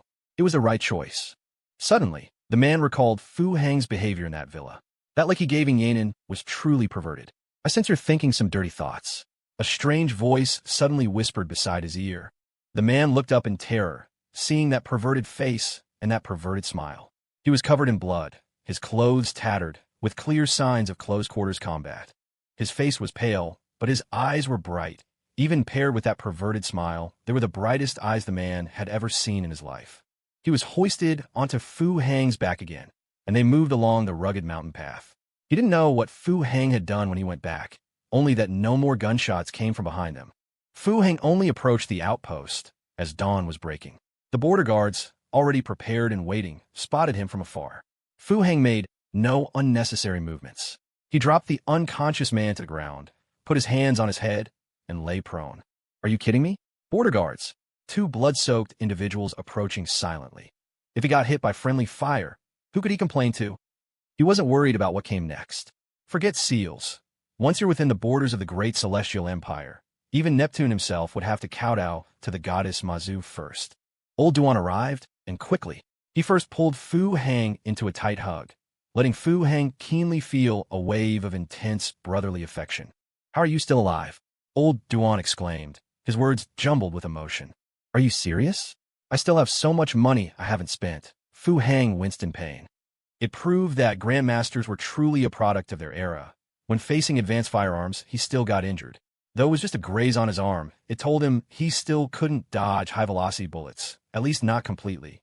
Old Duan was silenced by Fu Hang's arrogant, He looked deeply at Fu Heng, then gave him another bear hug. Ying Yanin followed behind old Duan, her gaze towards Fu Heng particularly complex. Fu Heng also noticed this long-legged female client, his eyes exceptionally gentle. This was a client carrying a 1.2 billion rebate after all. How could it not be gentle? Strangely, though, during yesterday's fierce battle on the mountain, the system had notified him that this tigress's affection points had actually dropped. 42, 18%. That was also when Fu Heng had been shot. A real tigress, huh? I save you again, no? Twice. I ventured into the tiger's den, offered myself as bait. I even blocked a missile for you. A missile, not a bullet. Other girls promised themselves to a guy for blocking a single bullet, and I blocked a missile for you, yet your affection points still dropped. Damn bad luck.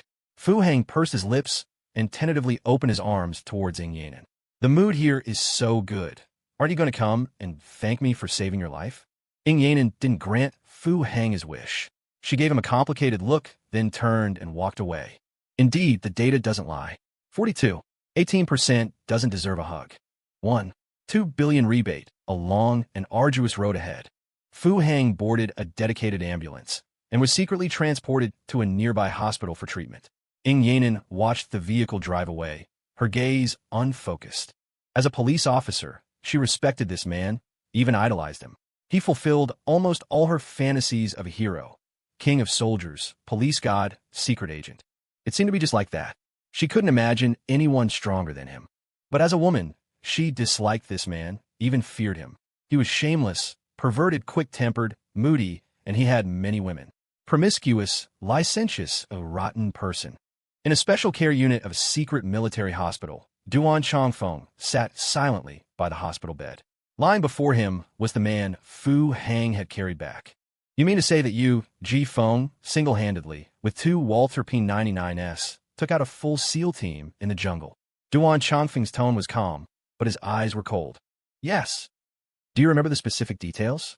It was very chaotic, the details. I can't recall the details. Ji Feng lowered his head, his eyes shifting. Before he lost consciousness, there had been a conversation like this. Did you really take them all out?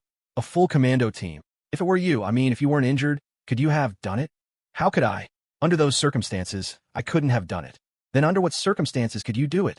With advanced planning, ambushes, traps, landmines, explosives, or by hitting the designated target with a north wind. But it's very difficult. Difficult? Then you need to think very seriously about this problem. By the way, I've saved you about 3 times. Have you thought about how you're going to repay me? It's okay if you haven't. I've thought of something for you. Duan Chongfeng said nothing, just watched Ji Feng quietly, his fingers tapping a rhythm on his knee. Old Duan, actually, Ji Feng couldn't suppress his inner turmoil. He took a deep breath and looked up gravely, falsely claiming military merit. This was a grave offense, and a disgrace. Rest well, don't overthink it. It's a blessing you made it back alive. This time, a special class merit is definitely yours. Old Duan suddenly smiled, interrupting Ji Feng. Take the next couple of days to carefully recall the details. Someone will come to take your statement later. Old Duan stood up and slowly walked towards the door. Old Duan. Astonishment appeared on Ji Feng's face. He understood. He understood that Old Duan understood. Remember what you said today. Old Duan turned at the doorway of the ward, a meaningful smile on his face. Ji Feng watched the door close again, his expression complex as he stared at the ceiling. Recall carefully?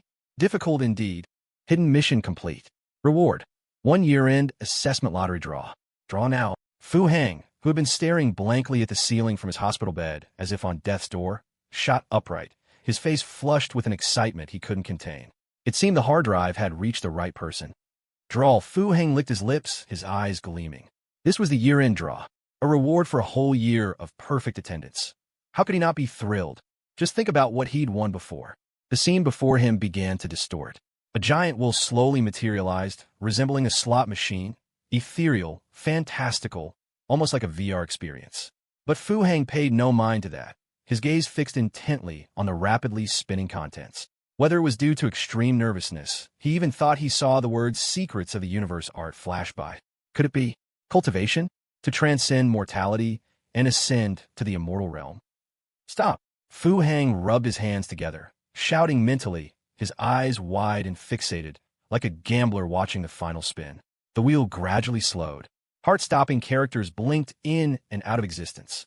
until it finally settled, perfectly still, on 4 large, bright red characters. Fu Heng's excited expression slowly froze. Time seemed to stand still, and the very dimensions of space felt unreal. He blinked, trying hard to make out the words. Were they Chinese characters? Yes, they had to be. He recognized all 4, and their combined meaning was simple, even common. But why would they appear here? System? Care to explain? Are you serious? I can tolerate this little joke of yours. Huh, very funny. So joke's over. Let's get started for real now, shall we? The image before him didn't change, still fixed on those crimson characters. The system remained silent. Damn it. Fu Heng slammed his fist onto the bed. The alloy bed frame groaned pitifully, one side caving in irregularly. His recently healed wound split open again, blood seeping through the bandages. Be reasonable, will you? Tell me, why the hell would this be in the year-end prize pool? Fu Heng roared at the ceiling, as if that punch hadn't vented any of his fury. Before him, on the ethereal slot machine, were 4 large characters. Thanks for playing. It was like starving for 3 days, waiting in line for 9 hours, watching 16 chefs go through 108 meticulous steps to prepare a dish, served by a beautiful attendant in a cheapao and miniskirt on a solid gold tray, presented in a 600-year-old blue and white porcelain bowl. And then, upon opening it, you find a pile of crap, the all-natural, organic, additive-free kind, clearly from someone with digestive issues. Thanks for playing. I smuggled myself across borders, infiltrated enemy lairs, acted cool under gunfire, dodged missiles like a show-off, and finally took on a fully manned Special Forces squad with just 2 pistols. And this is what I get. Just imagine if any company's year-end draw gave out this prize. The boss would be strung up by afternoon, make headlines by evening, and be the subject of a true crime documentary 6 months later. Fu Heng's face was contorted in an extreme grimace. He was on the verge of a mental breakdown. Screw this pandering. System, come out here. I'll kill you, even if we both go down together. Chin Yu Chu, get over here right now. I want our wedding night. I quit. The slot machine image faded, but those 4 crimson characters remained, suspended in the air. Then, the 4 characters slowly shrank, and a line of smaller text appeared beneath them. Thanks for playing. An exclusive spell for a specific profession in another world. Reciting it instantly restores stamina. Cool down, 24 hours. Huh. Fu Heng's eyes widened. A spell? Thanks for playing? Fu Heng ventured cautiously. The next moment, a warm current surged from his lower back, instantly spreading throughout his body. The exhaustion from his bloody battles and long treks vanished in an instant, and he was filled with boundless energy. Even his freshly reopened wound began to slowly knit together, as if it would heal completely at any moment. Oh. Fu Heng's mouth formed an O. This could work. If I'd had this in the jungle, I wouldn't have ended up in such a sorry state. An exclusive spell for a specific profession in another world. Why do I get the feeling this profession isn't exactly respectable? Fu Heng rubbed his lower back, a rather bizarre image suddenly flashing through his mind. Some moonlit, starry night in the future. He's kneeling by the bed, drenched in sweat, looking fawningly at a pair of eyes before him that still crave more. And then he coos affectionately. Thanks for playing. Pretty kinky, huh? But it might feel pretty good. Maybe. I should find someone to try it out with later. Li Weiyang? For some reason, just as the image of her innocent eyes was about to form in his mind, Fu Heng forcefully shoved the image of a full, round moon into his mind before her innocent eyes could fully materialize there. Thinking of Li Weiyang, Fu Heng suddenly paused. System, it's been well over 5 days, right? Where's Li Weiyang's settlement reward? Fu Heng hopped off the bed. Looking at the bent frame, he hesitated for a moment, then bent it back into shape with his hands. It wasn't perfectly straight. He hadn't drawn a sheet metalworking skill yet, but it wouldn't be noticeable under the covers. The system ignored him, perhaps still sulking. Fu Heng pursed his lips. He was familiar with the system's fickle nature. It had probably tossed the reward into some obscure corner, waiting for fate to lead him to it. Fu Heng took out his phone, intending to call Lawyer Zhang, but he wasn't sure how to phrase the question. Hello? Have I bought anything recently? Wouldn't that make him sound like a lunatic? Fu Heng dialed Xia Xiaofeng's number. Any packages for me? Fu Heng asked bluntly. Nope. Did you have a package sent to the store, boss? Xia Xiaofeng was a little excited to get Fu Heng's call. This man was like a second parent to him, a benefactor who had changed the course of his life. Let me know immediately if anything arrives. Fu Heng, uninterested, was about to hang up. Boss, something up. It's about President Li Weiyang. What about her? Fu Heng frowned. She was asking me about Shen Qingluan, wondering if she'd ever been to the store. Fu Heng's eyes shot wide open. Why would Li Weiyang know about Shen Qingluan? I told her I don't know Shen Qingluan and have never seen her, which is true, I haven't. Hearing the tone in Fu Heng's voice, Xia Xiaofeng quickly tried to claim credit. You did good. Fu Heng hung up immediately. Why was Li Weiyang asking about Shen Qingluan? Did she find out? Or perhaps? Fu Heng quickly identified a possible connection between them. The shares in Ganlu milk tea? Hadn't he told lawyer Zhang not to give the agreement to Shen Qingluan yet? He was saving that as his trump card. Did lawyer Zhang forget? Did Shen Qingluan take the agreement and go to Li Weiyang? Damn it, he leaves the country for a bit, and his own backyard bursts into flames? With no time for further thought, Fu Heng turned and bolted out of the hospital room. Fu Heng guessed wrong. Lawyer Zhang had diligently followed his duties, but according to standard procedure, Ganlu milk tea needed to register its beneficiaries. And lawyer Zhang had assumed Li Weiyang already knew, since they had discussed the cooperation face-to-face that day. However, Fu Heng wasn't wrong about one thing. The two women were indeed about to meet, because Li Weiyang had already obtained Shen Qingluan's phone number and was preparing to schedule a meeting. Shen Qingluan received a call from Li Weiyang at 10 in the morning. The call struck her as rather amusing. Of course, she knew who Li Weiyang was. That divorce attorney, wasn't she? When I made you an offer before, you played coy, saying you needed to think it over. Now that I have a more suitable candidate, I'm in no rush for you. However, Shen Qingluan still agreed to meet. After all, Old Pan hadn't given a definite yes either, and the position of project department supervisor needed to be filled as soon as possible. Once the down jacket project was successfully completed, Li Tianming's promotion from deputy to a full position would be a natural progression. The transoceanic cargo ship was about 2 days from docking.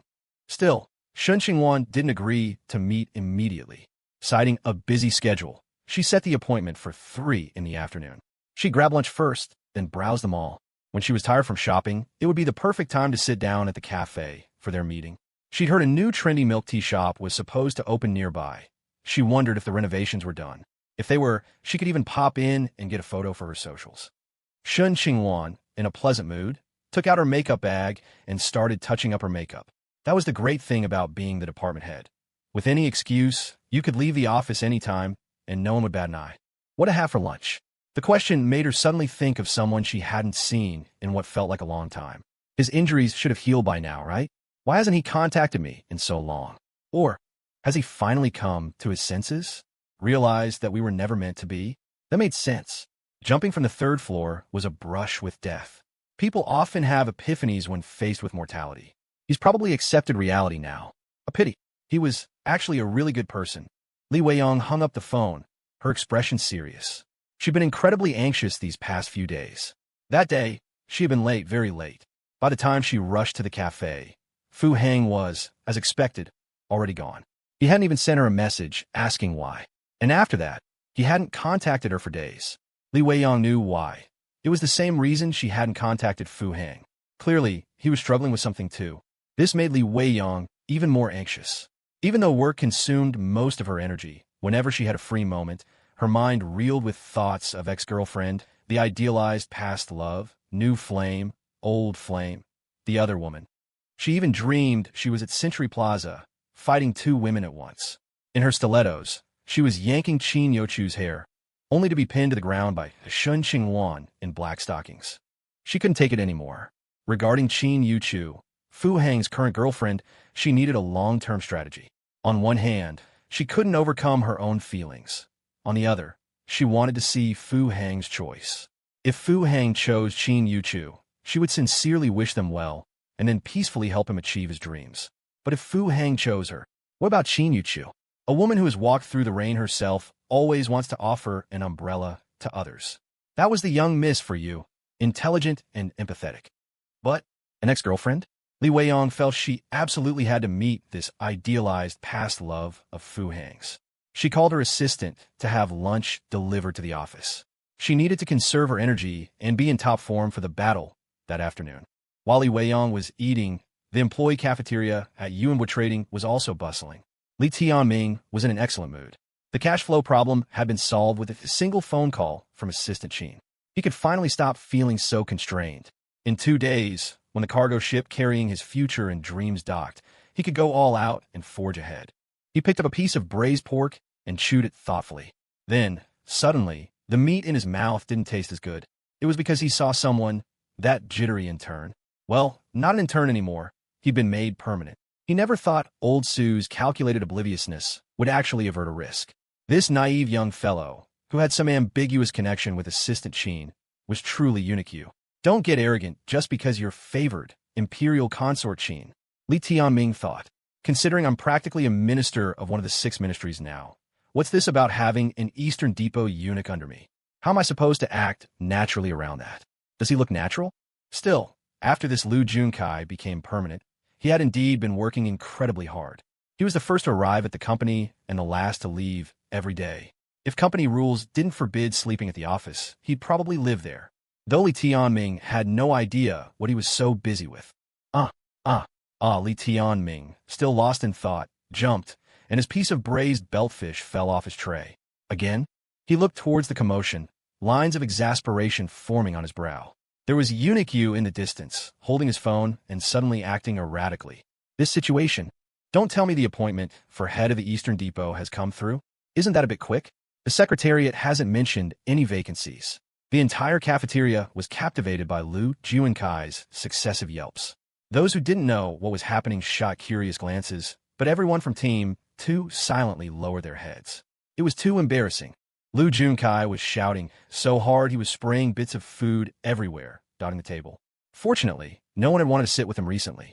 He was so agitated he could barely control himself, jumping and flailing in his seat. Did he win a lottery? Other colleagues wondered. But the ecstatic Lu Junkai spotted his supervisor, Li Tianming, in the crowd, threw down his chopsticks, and bolted towards him. Li Tianming tensed, his eyes wide with alarm. He just became head eunuch, and he's already targeting me, the minister, to make an example? Is he trying to use me to establish his authority? Watching the seemingly crazed Lu Junkai rush towards him, Li Tianming's eyes quickly scanned the tabletop. Damn it, Chinese food today. Chopsticks are useless in a fight. Should have ordered steak. He subtly flipped his chopsticks, holding them defensively, while his left hand surreptitiously gripped his tray. Lo. Lu Junkai stammered, holding up his phone, his face a mask of delirium. Sauce. Li Tianming thought, glancing at the chili sauce on the table. You want this? Your table run out. Lo. Lu Junkai, too excited to form words, shoved his phone right in Li Tianming's face. Li Tianming tensed, the tips of his chopsticks already pressing against Lu Junkai's chest. But his gaze was involuntarily drawn to the phone. Cooling down. The next second, Li Tianming's expression changed dramatically. The chopsticks in his hand, unable to withstand his sudden surge of inner strength, snapped in two. Ignoring the minor detail of damaging company property, he snatched the phone and scanned it in disbelief. Ha! Li Tianming threw his head back and roared with laughter. The sound waves so powerful they made the cafeteria's chandeliers sway precariously. Li Tianming was not Lu Junkai. The members of Team 2 saw his reaction, instantly dropped their lunches, and with a great whoosh swarmed around him. Then, the gathered crowd erupted in cheers. The other people in the cafeteria exchanged bewildered glances. Is this contagious?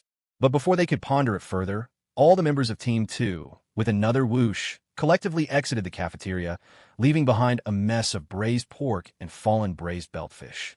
However, by the time work resumed in the afternoon, the actual news had spread like wildfire throughout the entire company. Team 2 was about to soar, a true takeoff, potentially even carrying Yuanbo trading along with them. Lu Junkai was looking at a news feed. The overseas market they planned to offload their inventory onto had been hit by a severe cold snap. According to analyses from meteorological departments and the Global Federation, the region was projected to face a once-in-a-century cold wave within the next month. In short, winter was coming, a brutal one. And at this very moment, Yuanbo Trading's project, spearheaded by Team 2, had a freighter packed with down jackets due to arrive in that exact region. What had been a concern about sales prospects suddenly transformed into a golden highway to profit. Sure enough, at 2 in the afternoon, team leader Su Ijia, stationed overseas, joyfully reported in. Clients had come knocking, and it was the local government, no less. The entire shipload of down jackets, procured at a low cost, had been sold out in pre-orders while still a day's journey from the coast. This was the perfect alignment of timing and location, effectively neutralizing any human factor. The quick-witted Li Tianming was already thinking further ahead. This was a business opportunity almost impossible to replicate. Even if other companies got wind of it now and started shipping goods, by the time they arrived, winter would have truly set in. And then, with the deep freeze upon them, would they be seen as profiteering from a regional crisis or as delivering relief supplies? But Yuanbois, besides recouping their expected profits, had gained something far more valuable: the friendship of the officials and the goodwill of the people. From this moment on, if they capitalized on this, Yuanbois' business in that region would face no obstacles. So, he immediately ordered Su Yijia to conduct local market research right after completing the transaction, to unearth new business opportunities on the ground and press their advantage. Perhaps the shipping route would become Yuanbois' new frontier. Yuanbois' own age of exploration might truly be dawning. Qin Yuchu crouched alone before the floor-to-ceiling window in her office. Her face showed little joy, only an inexplicable sense of relief, as if a great weight had been lifted. Then she smiled, a truly sweet smile. She traced circles on the window pane with her finger, unconsciously activating Su Daji's exclusive voice pack. "Oh dear, what am I to do? I just can't seem to spend all this money you've given me." Yuanbois was abuzz from top to bottom, but the company's HR manager was still unaware of the news. She was leisurely walking into a coffee shop, led by a server towards the spot designated for her interview today. Then she saw her, the divorced returnee. To be honest, seeing her in person for the first time was somewhat stunning. She was even more striking in person than in her photos, especially with that distinctive professional polish, something she herself had always tried to emulate but could never fully embody. It was an air of nobility that was hard to define, an aura that seemed both innate and cultivated over many years, radiating from within. Noble, elegant, composed, and faintly aloof. Shen Qingluan's own aura, due to her features, actually leaned towards the alluring. This made it even harder for her to replicate that air of refined nobility. "Miss Li, you've been waiting," Shen Qingluan said with a smile, standing quietly by the table. Indeed, Li Weiyang had been waiting. Shen Qingluan was late. She had deliberately taken an extra half hour to browse around. Being late could sometimes be a tactic. The party with the upper hand could use tardiness to exert psychological pressure, creating an added sense of intimidation. "Sit." Li Weiyang raised an eyebrow slightly.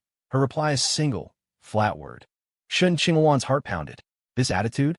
Who's interviewing whom here? Didn't even stand up? Where are your professional manners? What gives you this sense of superiority? Do you still think this is 10 years ago? That returnees are a cut above everyone else? Everyone knows you returnees are just those who couldn't get into a decent university locally and paid your way to a gilded degree abroad. Shen Qingluan's eyes crinkled into a smile as she elegantly sat down opposite her. Her control over her expression was excellent. She had practiced this very smile in front of the mirror for a long time. Once, Fu Hang had lost himself to this smile, leading him to buy her a watch worth 150,000 as a birthday gift. And at that time, her actual birthday was still a month away. Li Weiyang didn't speak, just quietly sized up the woman before her. Even though she had prepared thoroughly and seen Shen Qingluan's photos, facing her in person, Li Weiyang still had to marvel at Fu Hang's taste and judgment. This Shen Qingluan was truly a classic beauty, especially those peach blossom eyes, soft as water, alluring yet never coy. Just looking into them, it was as if there were always ripples flowing, clear springs swirling within. Those eyes were made of water. Moreover, her makeup skills were superb, leagues above her own. Never mind her earlier disparaging thoughts about Shen Qingluan's vulgar hair color or cheap lipstick. She knew that was just her emotions talking. She herself rarely wore makeup. Usually, she relied on her natural beauty and was quite careless with it, even having professionals do it for important occasions. But the Shen Qingluan before her was different.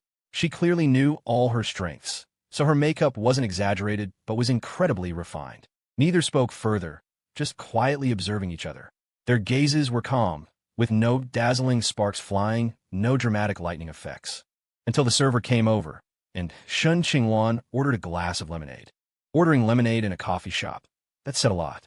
Barring the rare few deliberately trying to be contrarian, it conveyed only one meaning. I disdain or am unwilling to have coffee with you. Li Weiyang tilted her head slightly, understanding dawning in her heart. So, she really is hostile towards me. It seems she knows why I sought her out today. He mentioned you to me. Li Weiyang spoke first, planning to seize the initiative. Shen Qingluan paused. He? Who? The headhunter? Oh, what did he say about me? Shen Qingluan's smile grew even sweeter, her curved peach blossom eyes looking dewy and moist. He said you gave him a very special feeling. Shen Qingluan's toes curled. Is this head on her nuts? Or are you nuts? Is this how you talk to an interviewer? Many people say that about me. Shen Qingluan lowered her head, her slightly curled bangs falling across her forehead, her long eyelashes fluttering. Her slender fingers traced a circle on the water glass before her. Li Weiyang's eyebrow twitched. This woman's command of micro-expressions was truly impeccable. Just that demure lowering of the head. Any man would likely be captivated by such a display of shy demureness, wouldn't he? You're very confident? Li Weiyang dipped her spoon in her coffee cup, stirring gently. Shouldn't I be confident? The corners of Shen Qingluan's mouth lifted, a flash of impatience in her eyes. Is she really unhinged? Li Weiyang thought. Are all returnees like this? Or is this the professional atmosphere overseas? You're here for an interview, looking for a job, yet you're acting so out of line? She had conducted quite a few interviews these past few days, both for job applicants and for internal promotions to management. This was the first time she'd encountered such an eccentric. You don't actually think an employer will make allowances for you, just because you're good-looking, do you? Sorry, if Su Chana were sitting here today, you might have fallen for your charms. But you don't seem to understand. The interviewer now is me. Your little tricks won't work. You're very beautiful, just as he said. Li Weiyang didn't notice the change in Shen Qingluan's tone. She turned her head, looking at the bubble tea shop under renovation across from the coffee shop. Those dreamy college day reveries she often indulged in surfaced once more. This time, with a concrete image, those fragmented scenes became even more real. Shen Qingluan sat up straighter, pushing the lemonade on the table slightly further away. This was a subtle hint, a way of establishing a boundary between them. She was losing her patience. At the same time, she felt a sense of relief that this divorced returnee hadn't joined the company. If a woman with such a poor sense of boundaries were to wander around the office all day, who knew what kind of trouble she might stir up? Did you ask me here today just to talk about this? Shen Qingluan dropped all pretense. It was time to make this clueless woman understand the reality of national and cultural differences. Of course not. I just got a little sentimental, that's all. Li Weiyang concealed her inner sorrow and regret, offering a serene smile. Getting antsy? Can't keep her cool? Heh, so that's all she amounts to. How's the renovation going? Is it different from what you envisioned? Li Weiyang took a document from her briefcase beside her, her gaze shifting once more to the milk tea shop across the way. Shen Qingluan was taken aback. What I envisioned? What does that have to do with me? Shen Qingluan instinctively glanced at the trendy milk tea shop, a flicker of resignation and suppressed disgust in her eyes. If the company ever hired another overseas student, she, Shen Qingluan, would livestream herself smashing a boulder on her chest. But that look didn't escape Li Weiyang. Just as I thought. She knew that feeling of a missed opportunity all too well. Fortunately for her, things had taken a turn for the better. But for you, there were no more chances. Ding dong. Her phone chimed. She casually glanced at it. Qingluan, what are you doing? Shen Qingluan frowned slightly. Fu Hang. After only a second's hesitation, Shen Qingluan silenced her phone, put it away, and looked up at Li Weiyang. She felt there was no point in continuing this interview. But just as she was about to speak, Li Weiyang's phone rang too. Weiyang, where are you? Li Weiyang looked down, a hint of pleasant surprise in her eyes. She quickly put down the document in her hand and started typing a reply. I'm at the store nearby, da. Want to come over? After composing the message, just as Li Weiyang was about to hit send, her finger trembled. She looked up at Shen Qingluan with a startled expression and quickly deleted the text. If Fu Hang came over and saw that I'd taken upon myself to meet his white moonlight, wouldn't he be displeased? A vein throbbed on Shen Qingluan's forehead, her frown lines deepening. This is outrageous. The relaxed attitude of a returnee? Is this an interview or what? My phone rang, and I, the interviewer, glanced at it and silenced it immediately. But you, the interviewee, are brazenly playing with your phone right in front of me. Then, she saw Li Weiyang suddenly put down her phone, as if realizing something was amiss, and shoot her a panicked glance. Shen Qingluan sneered inwardly. She was just about to seize the opportunity to deliver her prepared rejection, but the other woman merely glanced at her. And she just stared at her phone, lost in thought. This is the last time we'll be meeting. Shen Qingluan stood up angrily. She felt humiliated, and the carefully prepared words she had intended to say now seemed pointless. Li Weiyang paused, quickly put down her phone, and looked at Shen Qingluan seriously. Then, a smile spread across her face, the smile of a victor. I hope you remember what you said today. Once you confirm the account details are correct, just sign. I'll transfer the money to this account on time according to procedure. No delays. Li Weiyang took a breath, picked up the document again, and pushed it towards Shen Qingluan. Shen Qingluan had been about to turn and leave. Hearing these words and seeing this action, she was completely stunned. This tone, this gesture, it's as if you're the one firing me. Is this severance pay? They stared at each other again for a few seconds, one utterly bewildered, the other holding all the cards. Finally, Shen Qingluan sat down again. Li Weiyang's gaze was simply too firm, too confident. She suspiciously took the document, but a single glance made her eyes tremble. 50% of Ganlu Milk Tea's revenue for the next 3 years? Ganlu Milk Tea. Shen Qingluan turned her head, looking incredulously at the milk tea shop, still adorned with its promotional banners. Li Weiyang said nothing, just watched her quietly. Shen Qingluan's astonished expression didn't escape her notice. Li Weiyang sighed inwardly. Don't blame me for being ruthless. You made the wrong choice back then. Giving you 3 years of profits is already more than generous. I can't let you destroy or hurt him again. Shen Qingluan was truly baffled now. What is going on? Aren't you here for an interview? Are you here to give me money? Who are you? Wait, him? Shen Qingluan turned her head in astonishment, staring intently at Li Weiyang. He mentioned you to me. He said you were special. You're very beautiful, just as he described. Li Weiyang still said nothing, her expression growing increasingly calm and detached.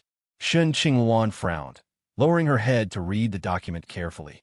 When she saw clearly that this milk tea shop she dismissed as merely trendy actually had a registered capital of 80 million and was valued at over 100 million, her hands began to tremble. What was Yuanbo Trading's valuation even? She genuinely almost couldn't hold the document steady. Did he send you to find me? Shen Qingluan looked up, her gaze terrifying. Li Weiyang sneered inwardly, but didn't answer, instead pushing the pen in her hand forward. The meaning was clear. Remember what you just said.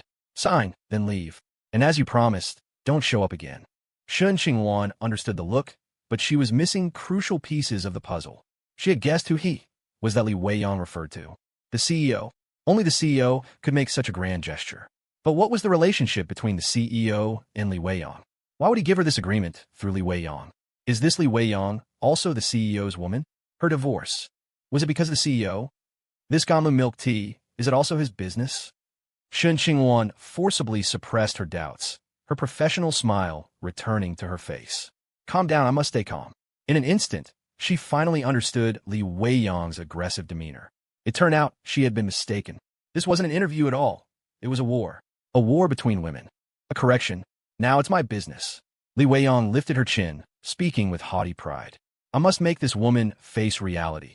That's my purpose for meeting her today, even if he blames me for it later. Indecision breeds trouble. Since you can't bring yourself to sever ties with the past, let me be the villain and cleanse the lingering resentment in your heart. Shen Qingluan suddenly smiled. Not the practiced smile she usually wore, but a genuine, heartfelt one. I knew it. You're watching me. You see me. With almost no hesitation, Shen Qingluan checked her account details and then signed her elegant name neatly on the document. Then I'll have to trouble CEO. Pushing the document back, Shen Qingluan felt refreshed and invigorated, expertly concealing the excitement and tremor in her eyes. My only fear was that you wouldn't have women around you, or that you'd be devoted to just one. My biggest fear was that you weren't enough of a player. Since you're really watching me in secret, then watch closely. Li Weiyang? Qin Yuchu? Even the most exquisite delicacy becomes tiresome eventually. A wife isn't as exciting as a mistress less thrilling than a clandestine affair, and an affair less alluring than the unobtainable. Isn't Li Weiyang's haste to find me precisely because of this? A faint smile remained on Shen Qingluan's face, her posture composed and elegant. But Li Weiyang seemed oblivious to her expression, instead looking past Shen Qingluan with a complicated look on her face. Shen Qingluan frowned slightly. Noticing Li Weiyang's prolonged distraction, she tentatively turned her head to look. Then, her eyes narrowed.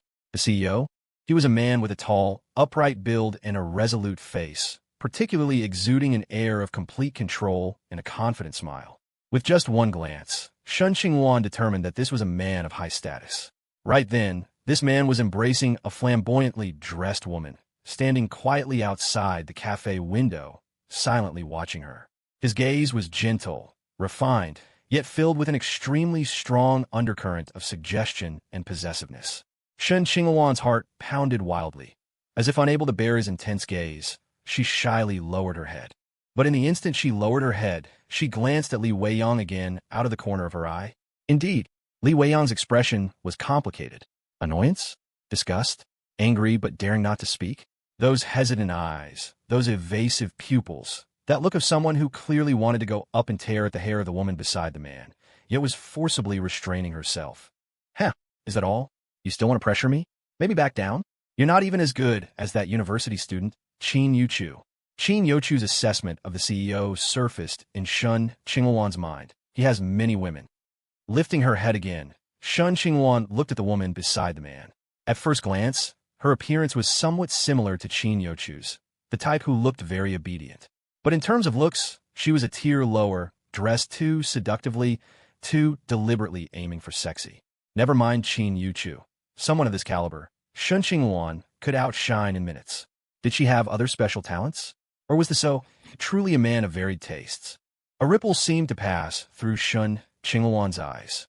She pursed her lips, glanced at the man again, then slowly turned back to face Li Weiyang. Her gaze rested quietly on the lemonade on the table, her fingers idly fiddling with each other. She had once tested with multiple cameras. Apart from lowering her head at a 15-degree angle, her profile viewed from 75 degrees to her side and rear was the most attractive. Although her alluring peach blossom eyes weren't visible, the line of her shoulders and her jawline could create an illusion of being delicate yet surprisingly resilient. Li Weiyang also turned her head and swiftly picked up the documents on the table. I still have to remind you. Remember what you said today. Li Weiyang's tone turned cold. She pulled out a few bills, placed them under a cup, and rose expressionlessly. What rotten luck, running into this bastard everywhere. And with that vixen, too, she thought. Shen Qingluan pouted, head bowed, not daring to speak, looking exactly like a young wife bullied by the principal wife, too scared to talk back. Stealing a glance, she saw the man was indeed still standing there, watching the scene inside with keen interest. Wang Haitao was actually very surprised. He had been in contact with Su Changhe, and he had indeed taken an interest in this woman who dared to act so brazenly before him. He just hadn't expected to run into her here before his plan was even implemented.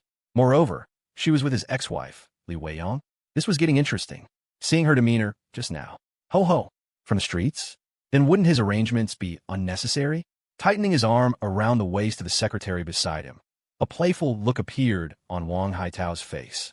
Shen Qingluan silently counted in her head, estimating the time it would take Li Weiyang to reach the door. She suddenly stood up and hurried towards the exit. She needed to create a visual contrast, using Li Weiyang as a foil. If successful, the scene presented to the CEO's eyes would be Li Weiyang in the foreground, angry, jealous, and herself in the background, delicate, submissive. The whole picture, one large, one small, one near, one far, one strong, one gentle, one fuming, one shy. The contrast in such a scene would be very strong, especially when both women were of comparable beauty but displayed vastly different emotions. She succeeded.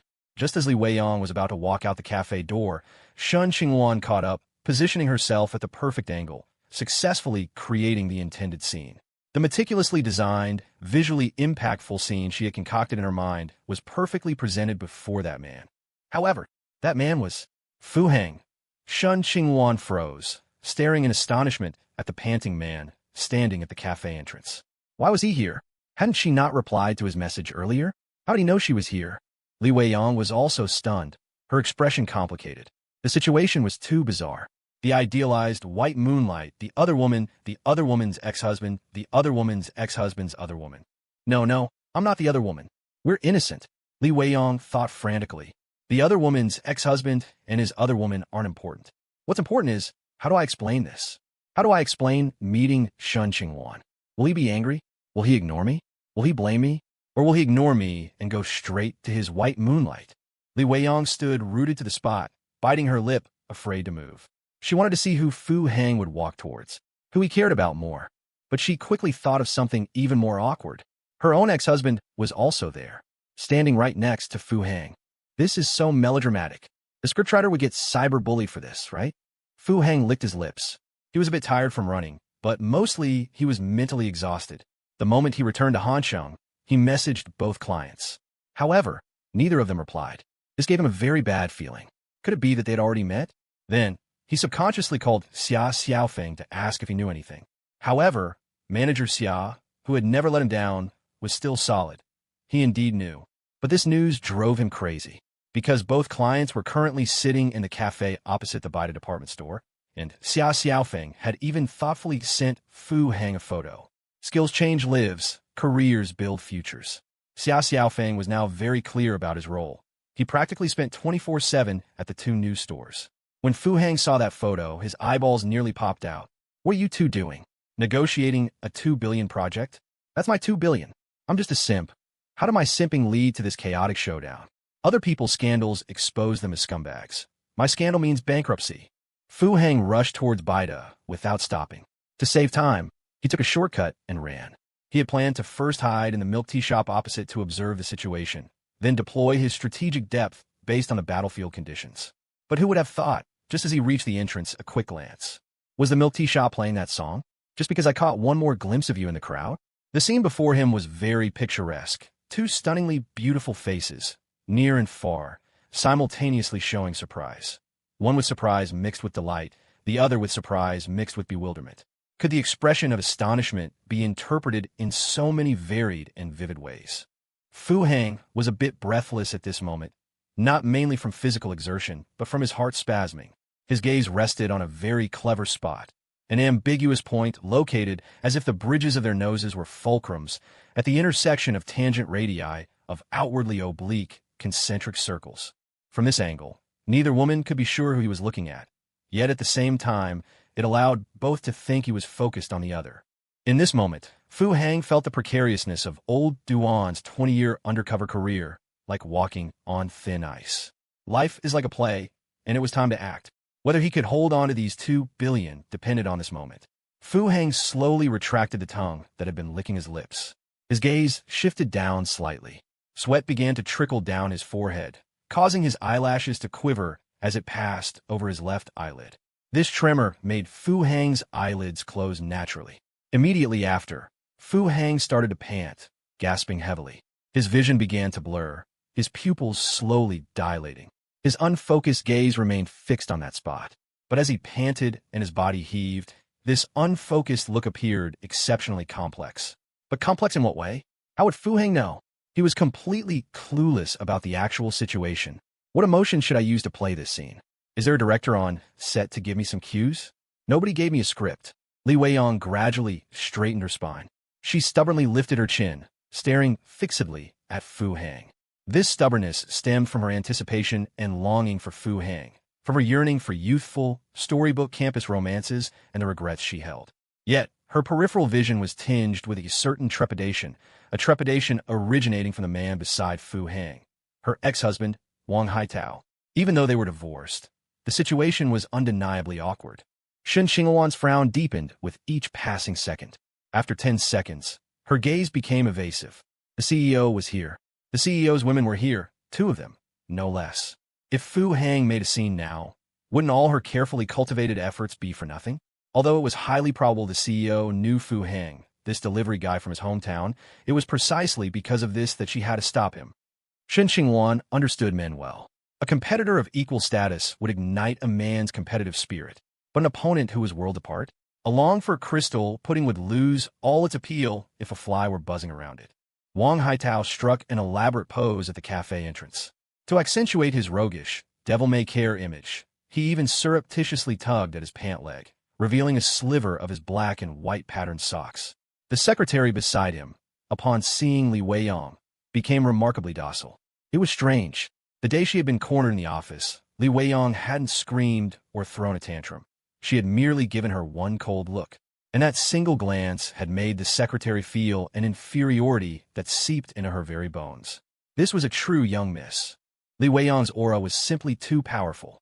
Even though she had divorced young Master Wang, the secretary still didn't dare misbehave in Li Weiyang's presence. Wang Haitao was growing tired of holding his pose. The exaggerated tilt of his head was making his neck ache and go numb.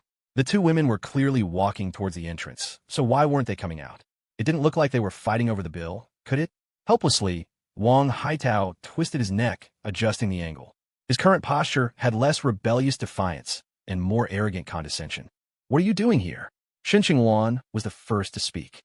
She quickly moved past Li Weiyang, her voice a low, interrogative hiss.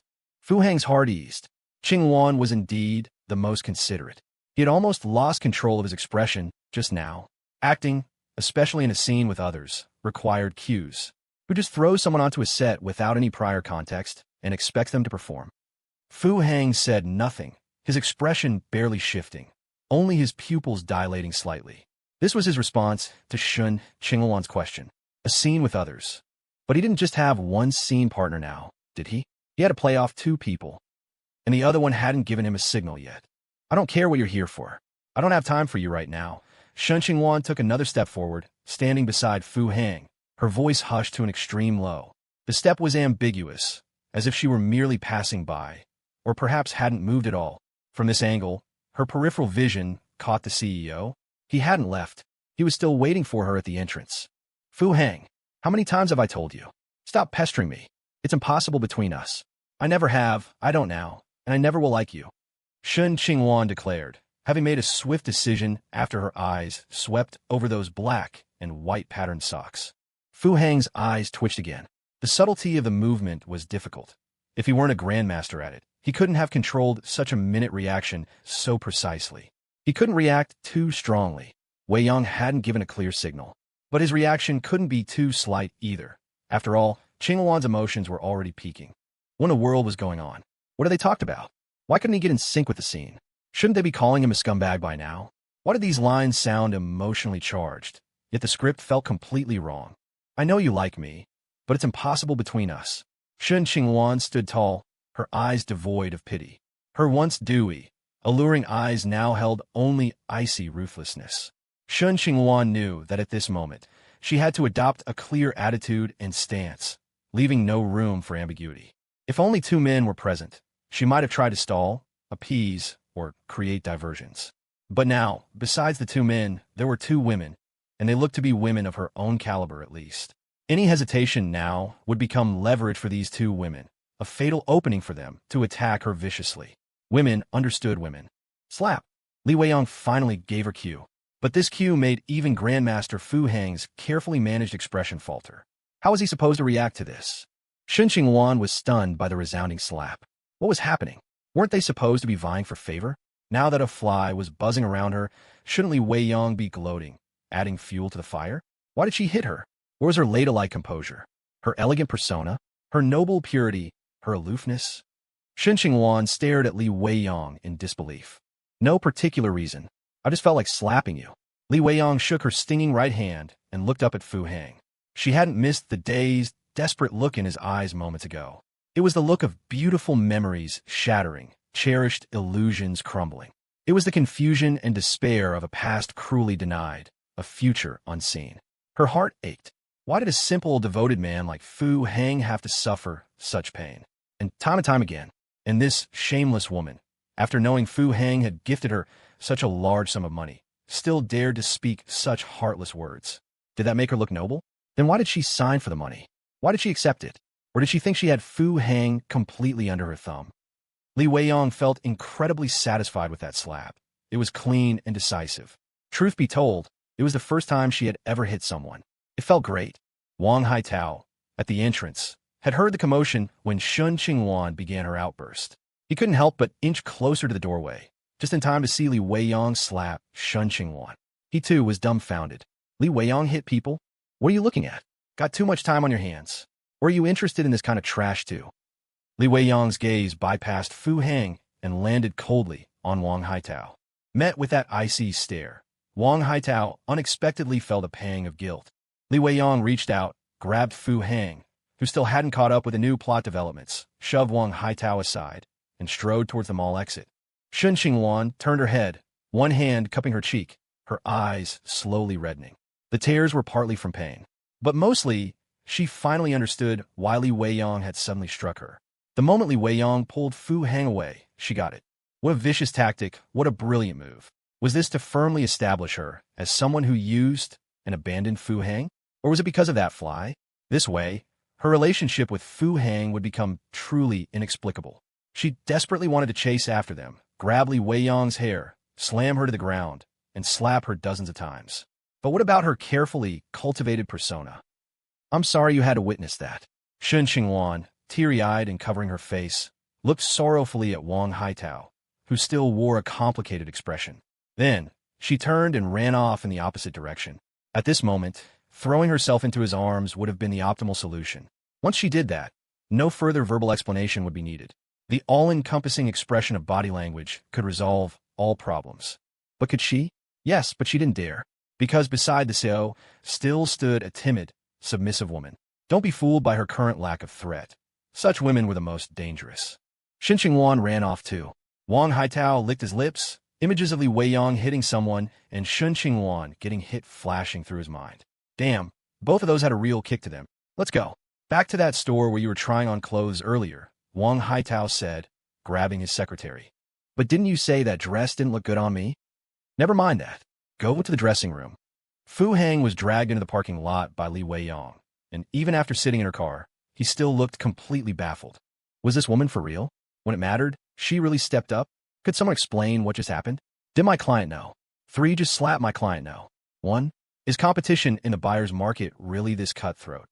As for the things Shen Qingluan had just said, he wasn't worried at all. She had said similar stuff 3 times now. Once in college in a poetic, roundabout way, once 2 years ago in a retreat to advanced tone, and this time was just a more emotionally charged, upgraded version. It was basically standard client lingo. If you didn't know these lines, you weren't qualified to be a client. I'm sorry. Li Weiyang's mood had been cold the whole way, an extension of the slap she had delivered. But once the car door closed, her energy plummeted. That single I'm sorry was full of guilt, self-blame, fear, and anxiety. It's my fault, Fu Hang replied almost instinctively, voice heavy, tone steady. Even though he still didn't know what was going on, when a woman apologizes first, it's always a safe bet to take the blame. Mark this down, it's going to be on the test later. Li Weiyang pressed her lips together and turned away, her eyes quickly reddening. She didn't dare meet Fu Hang's gaze. She had acted on her own, gone to confront Shen Qingluan in an aggressive show of force, hoping to make her back off. Then she'd lost control and slapped the woman Fu Hang cherished like some irreplaceable first love. She'd read enough romance novels to understand what a white moonlight meant to a man. And yet, even when she acted so recklessly, so immaturely, completely overstepping boundaries, he still cared about her feelings. He even took the blame on himself. Weiyang, Fu Hang called softly, handing her tissue. He really wanted to ask what they talked about back there, but the atmosphere right now felt surprisingly calm, and nothing seemed to be spiraling out of control. Better to stay steady. Li Weiyang turned toward him, tears spilling down her cheeks. She looked at him blankly, then slowly leaned her face into the tissue he was holding. Her pale, delicate cheek rubbed against it gently through the thin paper. Fu Hang's throat tightened. The sensation in his hand wasn't unfamiliar, but paired with that gaze. She's good, really good. Did she study seduction techniques abroad? His hand started to stiffen, maybe from tension, maybe from something else. He knew he should pull away. What was happening and about to happen was clearly outside the scope of a simp's job description. He barely moved his hand back a fraction when 2 soft, warm hands clutched it tightly. I'll make it up to you. For what I missed before and what she missed too, Li Weiyang said in a strange tone, calm, but with an undercurrent of madness. This is what I owe you, what she owes you too.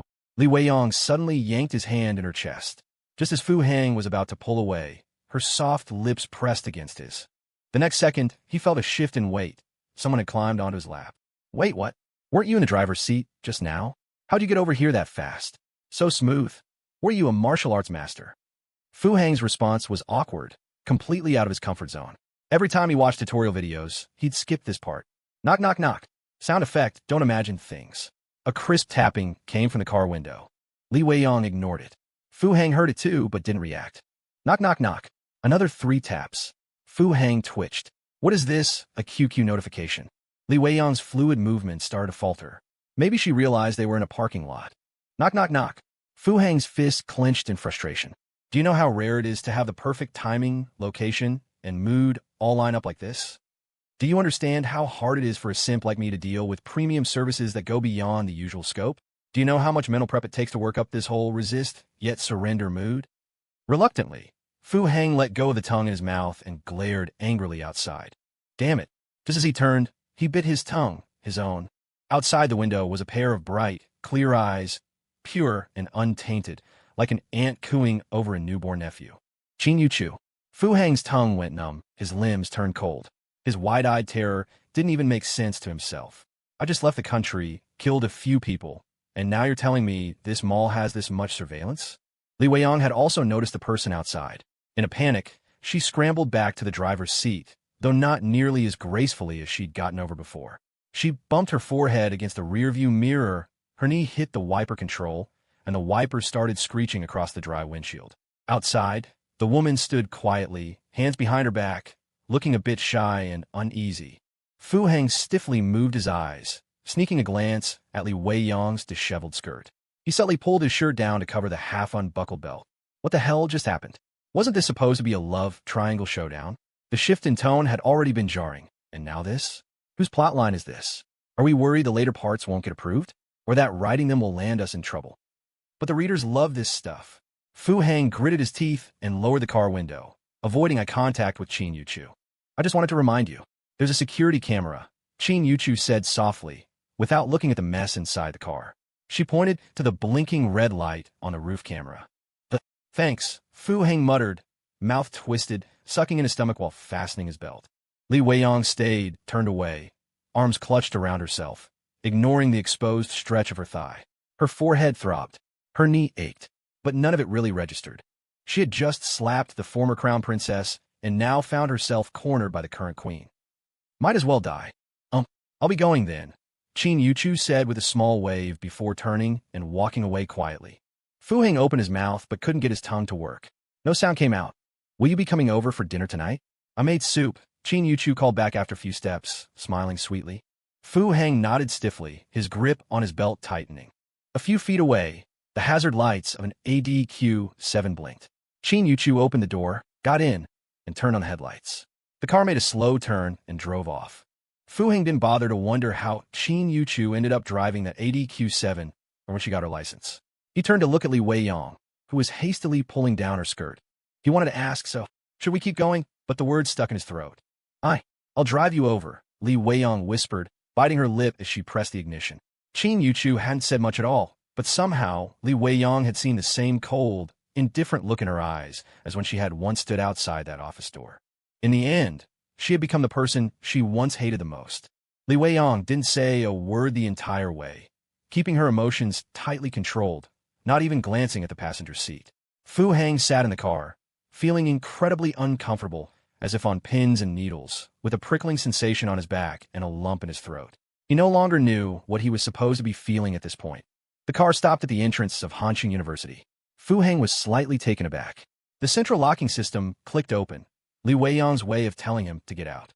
Li Weiyang didn't know Qin Yuchu's address, nor did she know Fu Hang's. So, clinging to the last shred of her composure, she had brought him here. In this situation, she couldn't bring herself to ask for Qin Yuchu's or Fu Hang's home address. Fu Hang got out of the car reflexively and closed the door. Just as he was about to say something, the car started and merged into the traffic ahead. Fu Hang watched the taillights disappear, his mouth agape, unsure what to do. It was only then that it dawned on him why he had rushed back from abroad in such a frantic hurry today. After careful consideration, Fu Hang took out his phone. He called Li Weiyang, who had just left. The phone rang a full 7 times before it was answered. But once connected, Fu Hang said nothing, waiting silently. Li Weiyang didn't speak either. She turned up her car's Bluetooth to maximum, trying to gauge the meaning of Fu Hang's call from the sound of his breathing. After about 10 seconds, Li Weiyang heard a faint sigh. I met Shen Qingluan today just to give her the profit-sharing agreement for Ganlu milk tea. She needed to review and sign it, Li Weiyang explained, her voice tinged with guilt. Fu Hang's tightly furrowed brow relaxed, and he sighed inwardly. Even the most meticulous plans can have an oversight. This must have been hard on you. Fu Hang's tone was still laced with self-reproach. I'm fine. I understand everything. Okay, drive safely. The call ended. Fu Hang looked around at the dense crowd, his eased mood turning complicated once more. Work seemed to be fine. Everything's still under control. But this side of things. Fu Hang's gaze lingered on the 4 large, flamboyantly written characters for Hanqing University. Are you coming over for dinner? He didn't opt for a taxi or a shared bike, instead walking slowly towards that residential complex.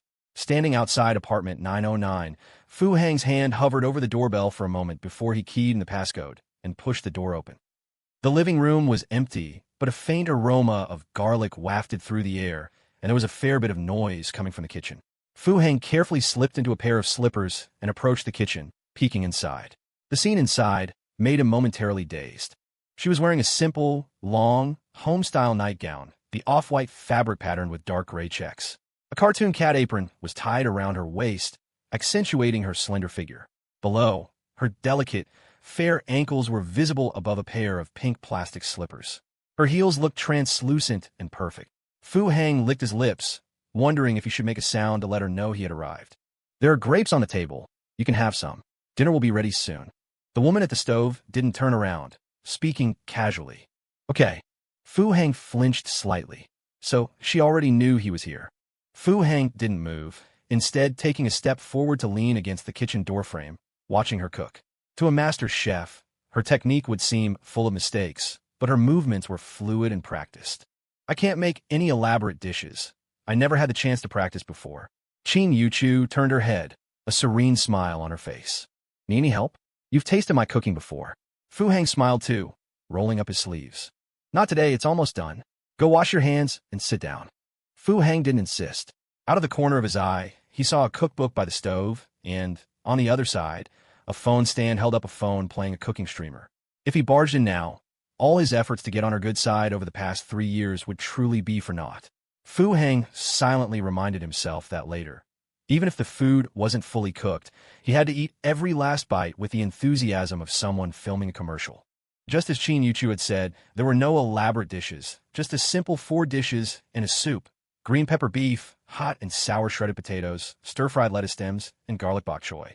But the soup in the middle was a black chicken and Synopsis root stew. Steaming hot rice was served. Qin Yuchu handed Fu Hang chopsticks, ladled him a bowl of soup, and sat down quietly opposite him. Fu Hang didn't make any unnecessary movements. He first took a mouthful of rice, then picked up a large piece of beef and stuffed it into his mouth. Start with rice.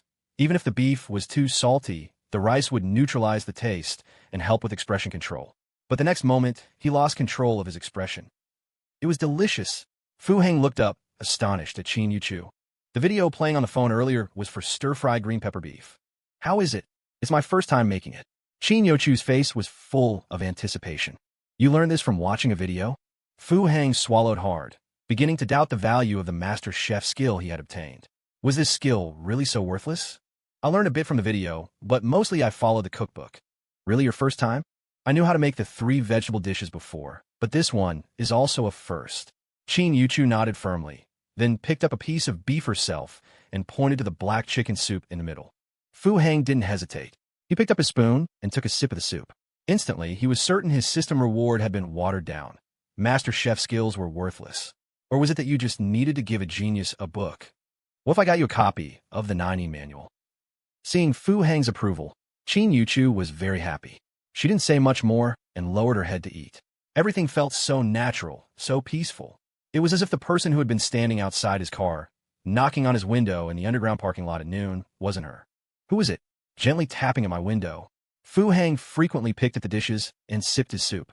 He had a strange feeling. This was clearly his first time eating at this table. Yet he had the illusion that he had been living here for a long time. It was as if this meal was just a very ordinary one of many over many years. There was no sense of unfamiliarity, nor any particular sense of familiarity. Everything seemed so matter-of-fact, so natural. "How did you end up there today?" Fu Hang picked up a grain of rice that had fallen on the table, popped it into his mouth, put down his chopsticks, and asked, feigning calmness. "Some things, just because the other person doesn't bring them up, doesn't mean you can play dumb. It was better to bite the bullet now than have it brought up in a more complicated situation later. With things like this, you couldn't rely on wishful thinking. I heard from Lei Yu that your milk tea shop opened a new branch and released a new song, written by the same composer as last time. I just went over to have a listen." Qin Yuchu began clearing the dishes, seemingly explaining her presence, but she didn't mention anything else. New song. Fu Hang's attention was diverted. Only then did he remember that there had indeed been a song coming from the store under renovation. It seemed to be legend. It was just that the situation at the time had left him no room to pay attention to anything else. Wait a minute. That sounded like Lei Yu's voice. Why'd they get that kid to sing it again? Heard from Lei, that kid sang for Yuchu again? Just because I caught one more glimpse of you in the crowd, I could never again forget your face. Qin Yuchu peeked her head out from the kitchen, humming the line softly. Fu Hang's thoughts were derailed again. It sounded beautiful. I really like this song. I've been listening to it for 2 days. You've been here all day? Fu Hang's expression was a bit awkward. He didn't have the mental space to deal with Lei Li's matter. I just parked. Fu Hang pursed his lips, grimaced, and pinched his nose hard. A sneeze was stuck. The calmer Qin Yuchu was, the more pronounced his guilt became. How did you end up driving this car? Fu Hang changed the subject. The police had driven this car way back then.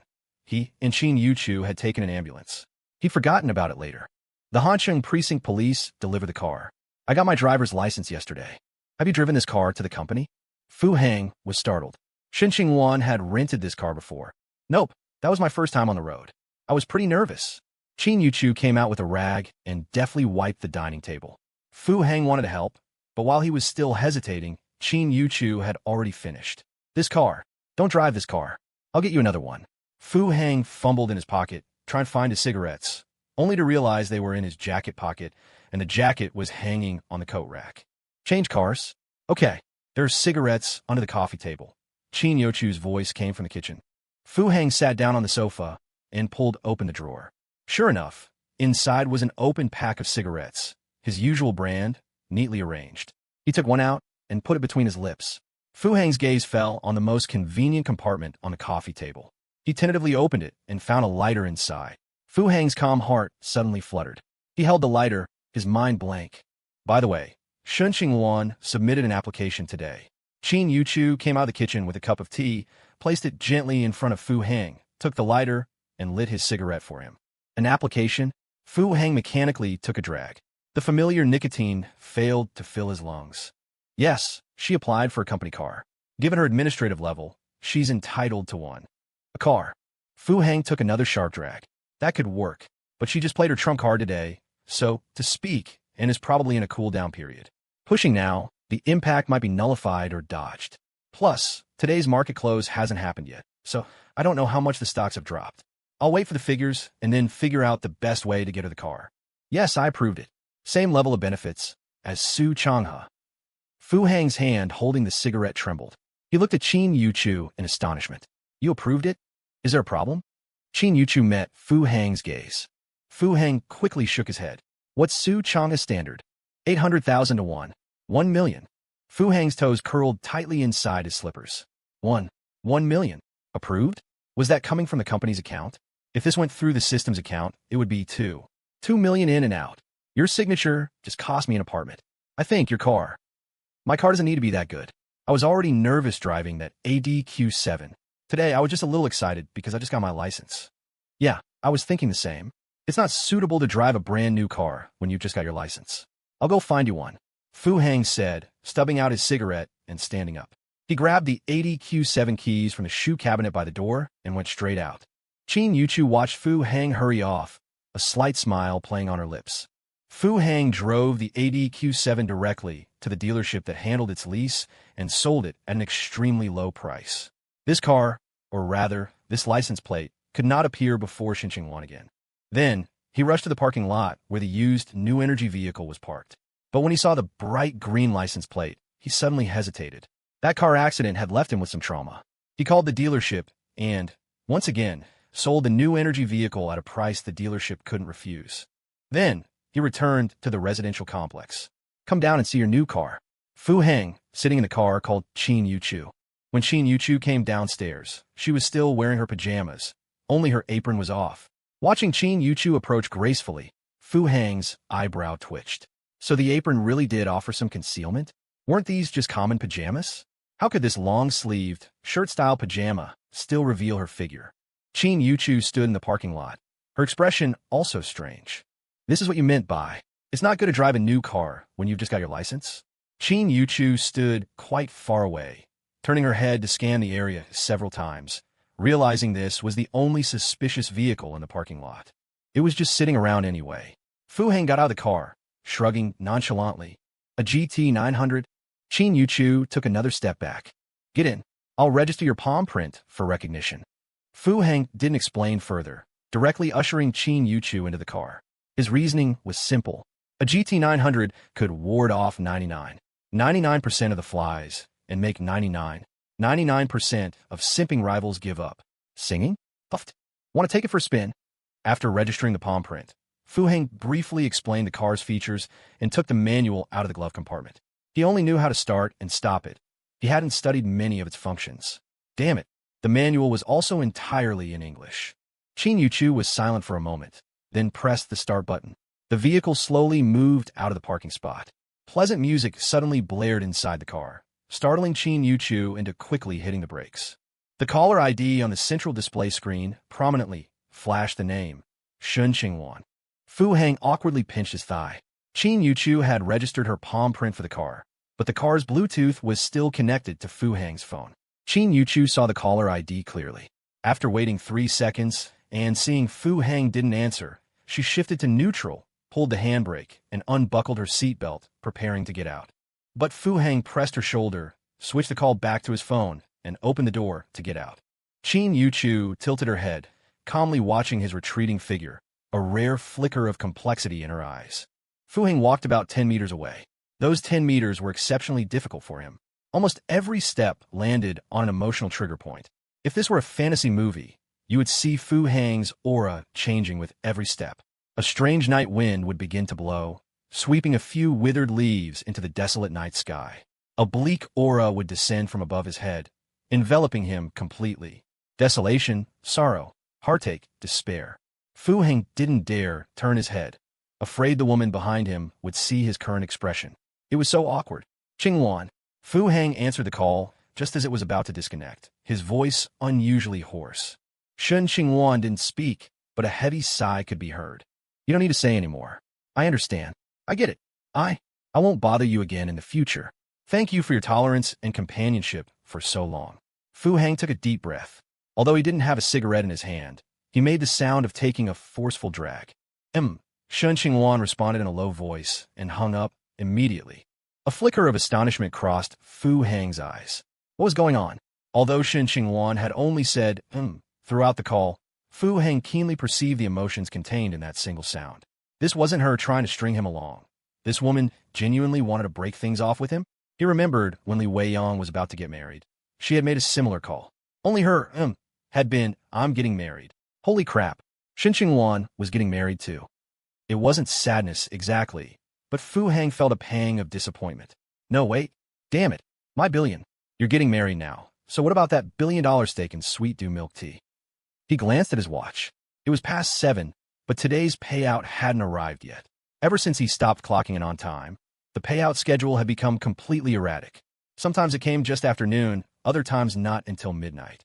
Damn, he could have used a new car to make a breakthrough, but now she had a car too. Give her a house directly? How would that even work? Too small wouldn't make an impact. Too big would be jarring. Speaking of which, had a prize catch appeared in Shen Qingluan's fish pond? How did things get so chaotic while I was just out for a bit? Today's salary of 400,000 yuan has been credited. Current affection levels for targets. Shen Qingluan, 83. 51%. Li Weiyang, 92. 29%. Ying Yanan, 50. 00%. Please continue your efforts, host. Fu Heng's hand, holding his phone, froze. Are you kidding me? Yesterday, it was 71%. Today, she wants to break things off, and her affection level jumps to 83. 51%. A little higher, and I'd get another payout. Did Li Weiyang slap her silly? No, Weiqi. Shen Qingluan probably doesn't know about my relationship with Li Weiyang. The 50% stake was a gift from the president. It had nothing to do with Fu Heng, right? So, she wants to break it off with Fu Heng because of the president? Is that 83? 51% affection for the president? Shen Qingluan thinks they're two different people, but to the system, they're one and the same. Did I cuck myself? Whoa, that's a thing you can do. Fu Heng's mind suddenly whirred with possibilities. He turned and, through the car window, saw the girl sitting quietly. Under the glow of the neighborhood streetlights, her eyes sparkled like a starry sky. Fu Heng gave a slight smirk, looked down, and turned off his phone. After getting in the car, he tossed it into the glove compartment. Qin Yuchu didn't say a word the entire time, like a rideshare driver quietly starting the car after the passenger got in, heading out of the residential complex. On the other end, Shen Qingluan, having hung up, stared blankly at her phone. Her cheek was still a bit swollen, and she was pressing an ice pack to it. It was precisely the pain from her cheek that had prompted her to make that call. She couldn't let that slap go unavenged. She had to make a clean break with Fu Hang. At the same time, she also needed to make sure Fu Hang's emotional state was stable. A simp whose mentality collapsed could be terrifying.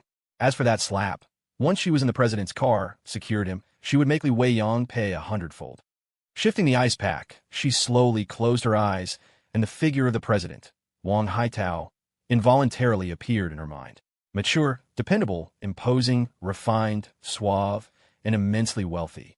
This was the man for her. Her phone vibrated softly.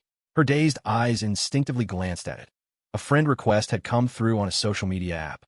Her first thought was that Fu Hang was still trying, but then she remembered she hadn't deleted him as a friend. Puzzled, she opened it. When she saw the familiar profile picture, her eyes flickered. The president? Had the president finally contacted her? Without a moment's hesitation, she accepted the request. "Is your face okay?" That was the president's first message. A cold glint flashed in Shen Qingluan's eyes. "Li Weiyang, you just wait. I made money." Fu Hang didn't understand. The down jacket project was a huge success. "I didn't even spend the 100 million you gave me." Fu Hang licked his lips, still not getting what Qin Yuchu meant. Based on the current situation, the company's valuation could double next quarter. Fu Hang's eyes widened. What? Valuation doubling? That's a small goal achieved just like that? Is making money this easy? This company isn't even publicly listed. There's no stock market or financial wizardry involved. "I told you, I'm very capable." Qin Yuchu stopped at a red light, turned her head, and looked at Fu Hang with bright, intense eyes. That gaze made Fu Hang's palms sweat. For some reason, he remembered that joke from before. "To take care of you. Damn it. You eat my food, wear my clothes, live in my place, and drive a car I gave you. So why do I still feel like I'm the one being kept?" The kept man persona doesn't really go with the simp one, does it? "Keep it up." Fu Hang wasn't sure what prompted him, but he blurted out a word of encouragement. I'll work hard," Qin Yuchu replied with extreme seriousness. "By the way, where are we going?" "The highway entrance is just ahead." Fu Hang looked at the signs overhead. The car was in the left turn lane, which led directly to the highway entrance. To Shunsheng, Qin Yuchu didn't even turn her head as she flipped the turn signal and released the brake. "Shunsheng." Fu Hang was stunned. "I just asked you to test drive the car, and you're driving to Shunsheng? That's a 3-hour drive, and you're still in your pajamas." Because of the down jacket project, we've opened up overseas sales channels. The project team thinks we can acquire the factory and handle production and sales ourselves in the future. So I need to go check out the factory. We didn't get to see it last time, remember? Qin Yuchu's reply was calm and utterly faultless. Indeed, last time they'd gotten into a car accident halfway there, were brought back by ambulance, and then hospitalized. The project naturally couldn't wait for her. Fu Hang fell silent. He thought back to that business trip night. Of course, it wasn't about a car accident, but the emotional journey of that business trip. We didn't see it last time, right? So you want to go see it today? In your pajamas? The car once again filled with that strange atmosphere. The car air freshener, which Fu Hang had hesitated to throw out several times, now exuded an intoxicating scent. It was still that same old saying, "You understand my playing hard to get, and I know your feigned composure." For the first half of the journey, Qin Yuchu drove very steadily, always maintaining the minimum speed limit. Driving like that on the highway would get you cussed out. Fu Hang didn't remind her. She'd only gotten her license yesterday. But in the latter half, Qin Yuchu suddenly started to speed up, driving steadily right at the speed limit. If Fu Hang hadn't occasionally glanced at her foot on the accelerator, he would have suspected the woman had turned on cruise control. As their destination drew nearer, Fu Hang's heart beat faster and faster. As if by some tacit understanding, once the car exited the highway, they completely stopped talking. Fu Hang didn't even dare to sneak a glance at the outline of Qin Yuchu's pajamas. The GT900, without navigation, pulled into a hotel, the destination Fu Hang had set on his previous visit. It was almost 11 at night.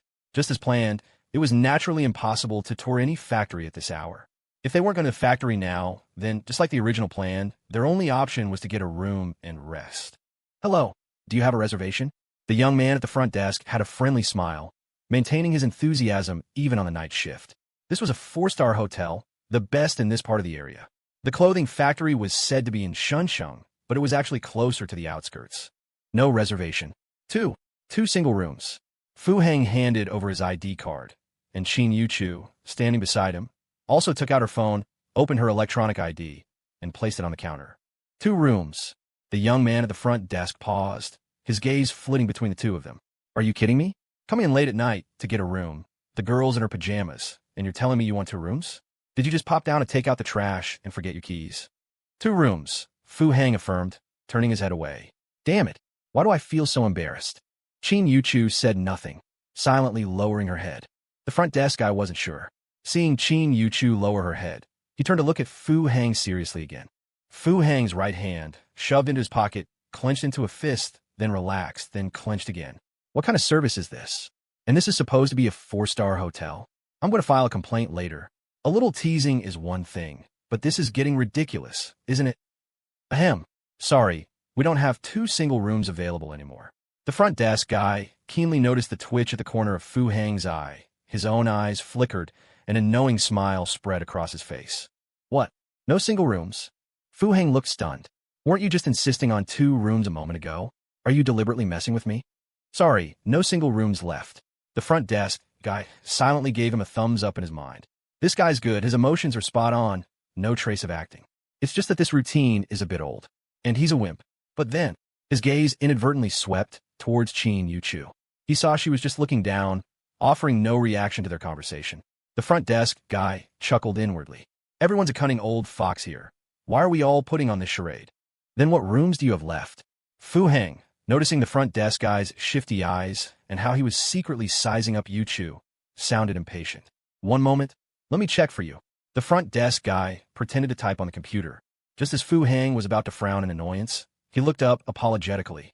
Sorry, we only have 1 room with a king-size bed left. The front desk guy's smile remained friendly. I'm doing my best to play along with your act. Are you kidding me? The corner of Fu Hang's eye twitched again. I just came from the parking lot. There was only 1 car there, and it was mine. And you're telling me there's only 1 room left. Ahem, so, do you need it? The front desk guy felt a slight twinge of regret. This guy was doing pretty well earlier, but his expression and tone now are a bit over the top.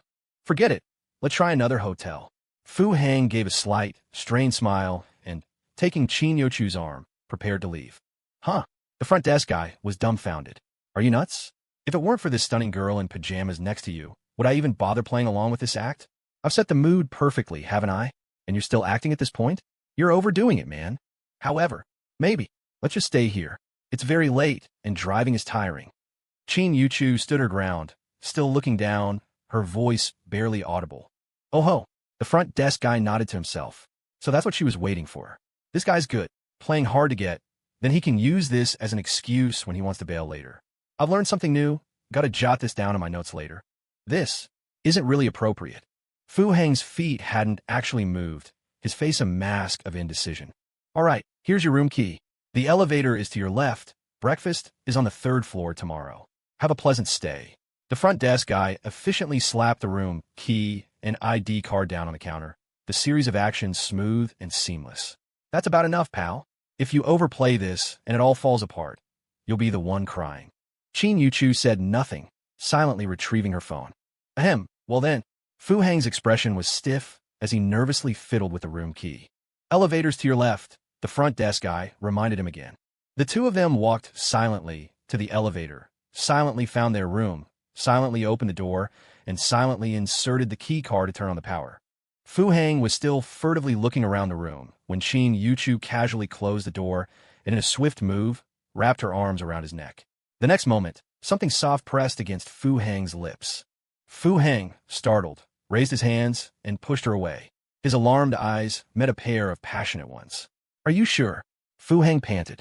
Honestly, when a man and a woman show up in a place like this together, everyone knows what's going to happen. Besides, they'd pretty much laid their cards on the table on the highway, driving for 3 hours in pajamas to inspect a factory. It was just that Fu Hang was still conflicted, feeling like he couldn't get past his own hang-ups. If it were a client, he'd grit his teeth and make the sacrifice. Wasn't it just a heroic sacrifice? That tiger girl could dedicate herself to her career, so why couldn't he? But this woman was Qin Yuchu. I was sure the second time I met you. Qin Yuchu broke free from Fu Hang's grip and lunged at him again. But I have many women. Fu Hang, conflicted, pushed her away again, a hint of reluctance in his eyes. He'd been struggling with this for a long time, but it was still that unsolvable dilemma. Without the golden fillet, I cannot save you. But with the golden fillet, I cannot love you. The key was he couldn't explain this matter. He could only weakly offer a flimsy excuse. This isn't what you should be saying right now. Qin Yochu's breath hitched, her hands fell to her sides, and she rested her head against Fu Hang's chest. It seemed her 2 previous outbursts had exhausted all the courage she'd gathered over 3 hours. And tragically, she had been pushed away both times. I don't know what to say. Fu Hang's face was etched with bitterness. Inhaling the fragrance of her long hair against his chest, his eyes filled with pain. You could say, "You're the woman I love most. I'll take responsibility for you. I'll only love you for my entire life." Qin Yuchu stood there, head down, her voice choked with sobs. I need time." Fu Hang raised his hands and gently embraced Qin Yuchu. He could clearly feel Qin Yochu's body trembling slightly. "I thought I could wait, but when I saw you guys in the car, I got scared. I was afraid I couldn't wait." In the king-size room of the 4-star hotel, the tall, well-built man and the alluringly curvaceous woman leaned quietly against each other, a silent exchange of their sincerity and helplessness. Time seemed to stand still in that moment. However, Fu Hang was stunned to find Qin Yuchu starting to move again. "No, the emotions have been built up to this point. Why are you starting to squirm now? In this situation, shouldn't it be poignant, sorrowful, heavy, even sacred?" It turns out that the slow burn approach inflicts far more real damage than a quick burst one. Anyway, Fu Hang wasn't sure how things had progressed, but by the time he realized it, the situation had already gotten a little out of control. I am. Me too. I was a little nervous just now. It's okay, let's go again. Are you sure you're? Didn't you see just now? But I'm very smart. Does your school even teach this? I took an online course. Give me the URL later. Don't talk, kiss me. You look tired. Thank you for your patronage. Thank you for your patronage. The morning sun filtered through the curtains, falling on a pair of tired, disposable slippers. Why the slippers would be tired, no one knew, but then again, everyone was having a tough time. Fu Hang looked down at the delicate face nestled in his arms. Her exquisite features were adorned with pure, bright eyes that sparkled at him. "Not going to sleep a bit more?" Fu Hang's voice was incredibly soft. "I can't sleep at all. This feels so unreal." "Me neither. I really didn't expect." Fu Hang didn't finish his sentence as an open wrapper was thrust in front of his face. He was speechless. "You didn't expect? You brought this last time." Qin Yochu's eyes held a playful reproach. What could he possibly say? This was the very item Fu Hang had prepared when he was supposedly going to critique capitalism. He thought it was lost at the scene of the car accident. Qin Yuchu huffed, a mix of embarrassment and annoyance, burying her head in Fu Hang's chest. Did you bring Daji's voice pack?" Fu Hang licked his lips, his hands tightening their hold. "Time to get up and have breakfast." Her small frame nimbly dodged his advance. Fu Hang's nose twitched, a wave of emotion washing over him. The system had 1,000 flaws, but this body was truly exceptional. Of course, who would have guessed that besides Daji's voice pack, she had also installed the Empress's voice pack? In the end, Assistant Qin's plan to inspect the factory was shelved yet again. The proposal was vetoed by the CEO, replaced by a comprehensive, in-depth survey and inspection of a 4-star hotel. It wasn't until nightfall on the 3rd day that the two finally managed to leave the hotel. "Why do you always have to say thank you for your patronage?" Qin Yuchu couldn't resist asking as they were about to leave. Fu Hang ignored her, a deep sense of shame washing over him. He wanted to curse the system, but remembering the effect of "thank you for your patronage," he reluctantly swallowed his complaints. Over these 3 days, Li Weiyang's favorability score had remained unchanged, and Yanan's had dropped by 2 points, but Shen Qingluan's had unexpectedly soared to 87, 94%. This was one of the reasons Fu Hang hadn't continued to indulge himself. He would never admit that even a grandmaster, with the aid of a spell, could still feel inadequate and outmatched. He was anxious to get to the car and turn on his phone. Although his daily salary was being deposited, Shen Qingluan's favorability rising so rapidly scared him.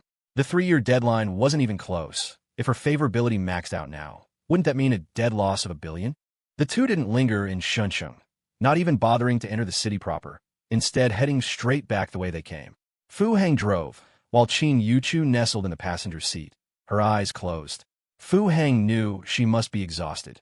Even a beast with his perverted stamina couldn't handle it, let alone Qin Yuchu, who had been malnourished in the past.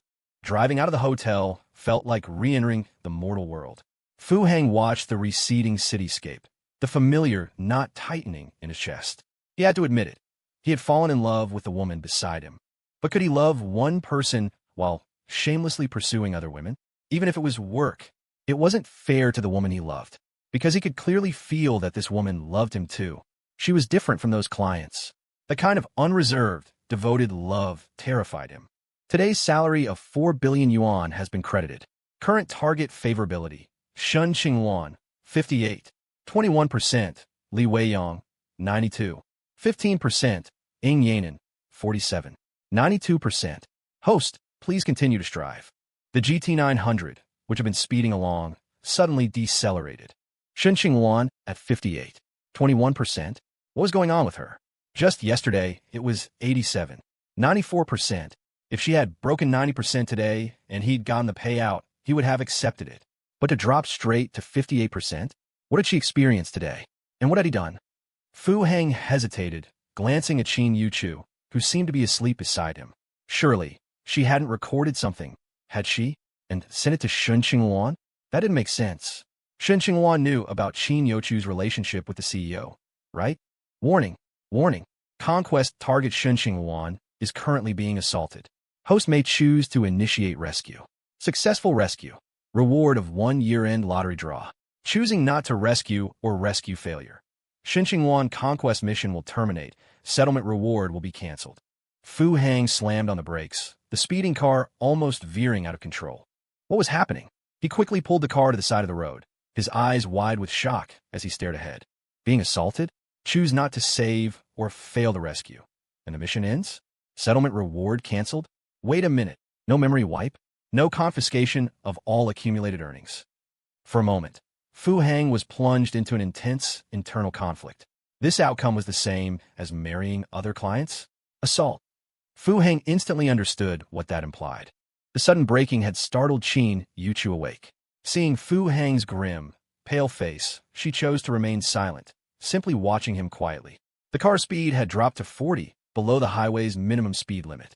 Shen Qingluan might be in danger, Fu Hang said, turning his head to look at Qin Yuchu, his expression complicated. Where is she? Qin Yuchu sat bolt upright instantly. She didn't question how he knew. Fu Hang frowned, his knuckles white as he gripped the steering wheel. Can you stop it? Qin Yuchu pressed when Fu Hang didn't respond. Fu Hang looked at her again. Her eyes were still clear, unwavering. Maybe. Gritting his teeth, Fu Hang tapped the car's central console and skillfully dialed a number. The phone rang twice before it was answered. Qingluan. Fu Hang. Shen Qingluan's voice on the other end sounded very groggy. Are you okay? I'm very dizzy. Where are you? I'm in the restroom. Which restroom? Buckingham. Qingluan? Are you all right? Before Shen Qingluan could finish, Fu Hang heard another voice on the line, followed by impatient knocking. Then, the call disconnected. Fu Hang stared ahead, his eyes cold, as the car began to accelerate. Because he had used the car's speakerphone, Qin Yuchu had heard everything, including the knocking from the other end. Do you have that Baldy's number? Fu Hang's tone was icy. Baldy? Yes. Qin Yuchu hesitated for a moment, then immediately understood which Baldy Fu Hang meant. Call him. Speakerphone. Fu Hang's foot slammed down on the accelerator. The car, which had been crawling along moments before, surged forward with a force that almost made Qin Yuchu drop her phone. The GT900, since coming into Fu Hang's possession, for the first time, truly unleashed its sports car capabilities and its 33 million yuan performance. 40, 80, 120, 160. Sister-in-law. Baldy's voice on the other end sounded puzzled. It's me, Fu Hang cut in. Boss. Hearing Fu Hang's voice, Baldy immediately sounded alert. Do you know Buckingham Palace? Yes. Get some men over there immediately. Help me find a woman. If you find her, I'll give you 2 million. Boss, that's Buckingham Palace. Baldy's voice was hesitant. He was just a low-level thug who collected debts. That place was Hanqing's den of opulence, completely out of his league. Asking him to find someone inside, Buckingham's security would cripple him. Then just watch the exits. Don't let her get away. I'll be there soon. Yes, sir. Baldy didn't hesitate this time. Hanging up, Fu Hang glanced at the speedometer, 210. The GT900's performance, combined with his Grandmaster-level driving skills, meant those inside the car didn't fully register the breakneck speed. Fu Hang mentally calculated the time and abandoned the idea of calling the police. It wasn't that he didn't trust them. Baldy was right. That was Buckingham Palace. For such an establishment to operate in Hansheng for so many years, it undoubtedly had its own connections. Putting aside the time it would take for the police to go through their procedures, by which point he might have already arrived. Even if the police got there first, it would cause a huge commotion.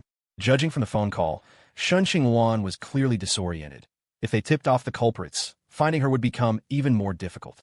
Qin Yuchu gripped the handrail tightly, occasionally glancing at Fu Hang, whose face was grim. Her eyes held only anxiety and fear. But she gritted her teeth, enduring the discomfort of the speeding car, and sent a photo of Shen Qingluan to Baldy. A journey that should have taken over 2 hours, Fu Hang completed in 40 minutes. God knows how many speeding tickets he'd racked up along the way. When the police investigated, he'd likely lose his license at the very least. Exiting the highway, Fu Hang stopped at an intersection. "Get a taxi back from here," Fu Hang said. Looking at Qin Yuchu, whose face was pale, driving at 220 kilometers per hour wasn't something most people could handle. "Maybe I can help," Qin Yuchu said, shaking her head stubbornly. Fu Hang didn't try to persuade her further and slammed on the accelerator, the engine roaring once more. Fortunately, Buckingham Palace was already in a remote location, not in the city center.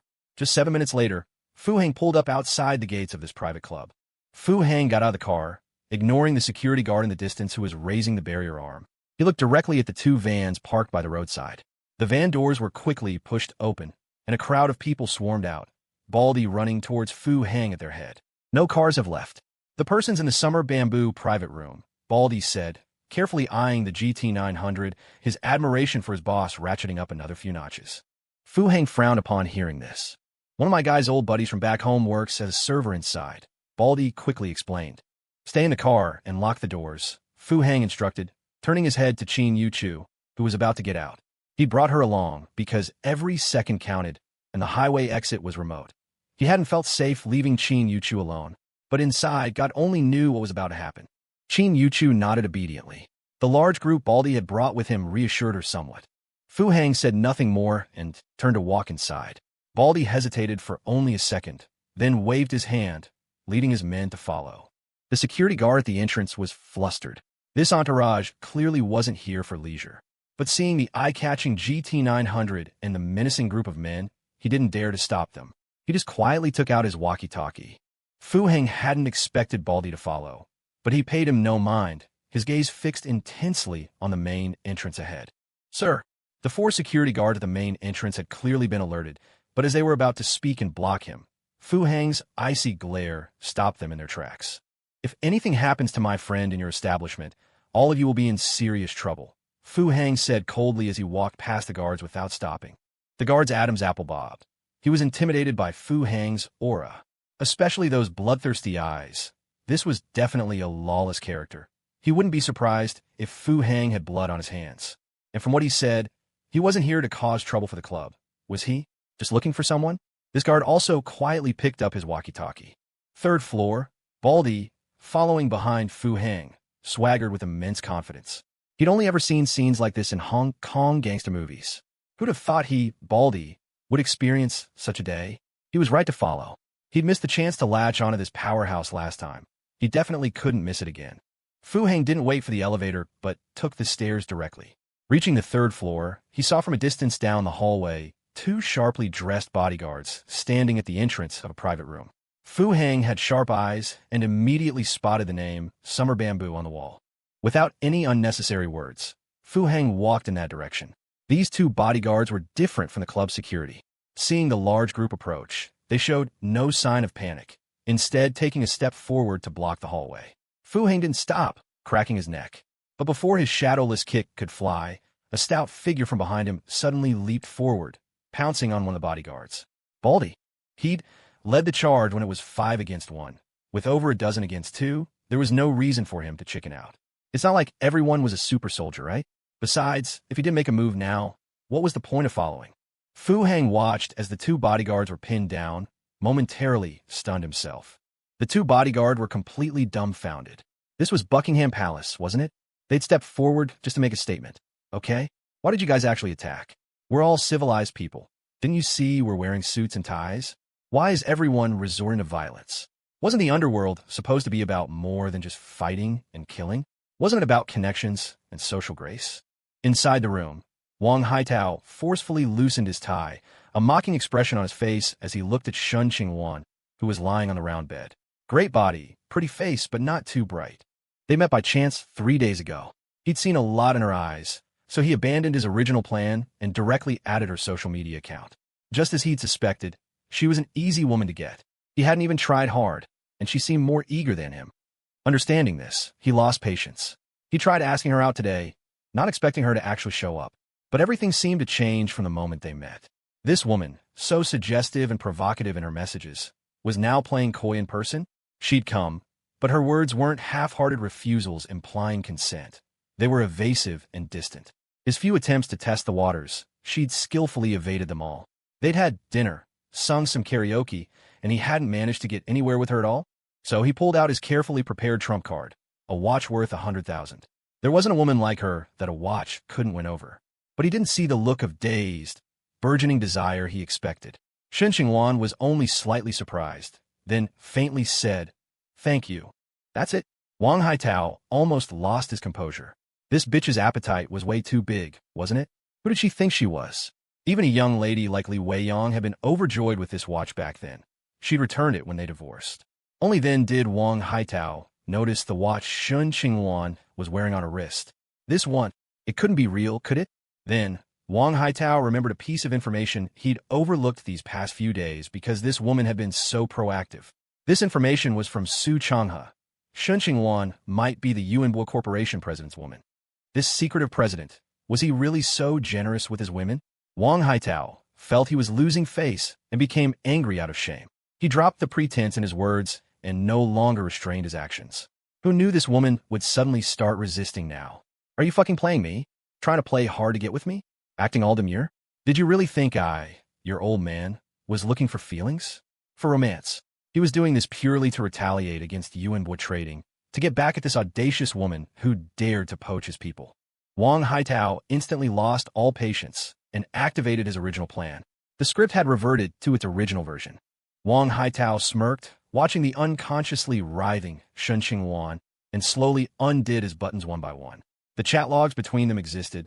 There was a recording of their dinner. The club security and his own bodyguards were eyewitnesses, and the watch on the table could also be evidence. There wouldn't be any trouble later. If she wasn't convinced, he could even accuse her of attempted blackmail and framing him. He was familiar with this playbook. Let's see how long that secretive president behind you can hide. Would he dare to come after me?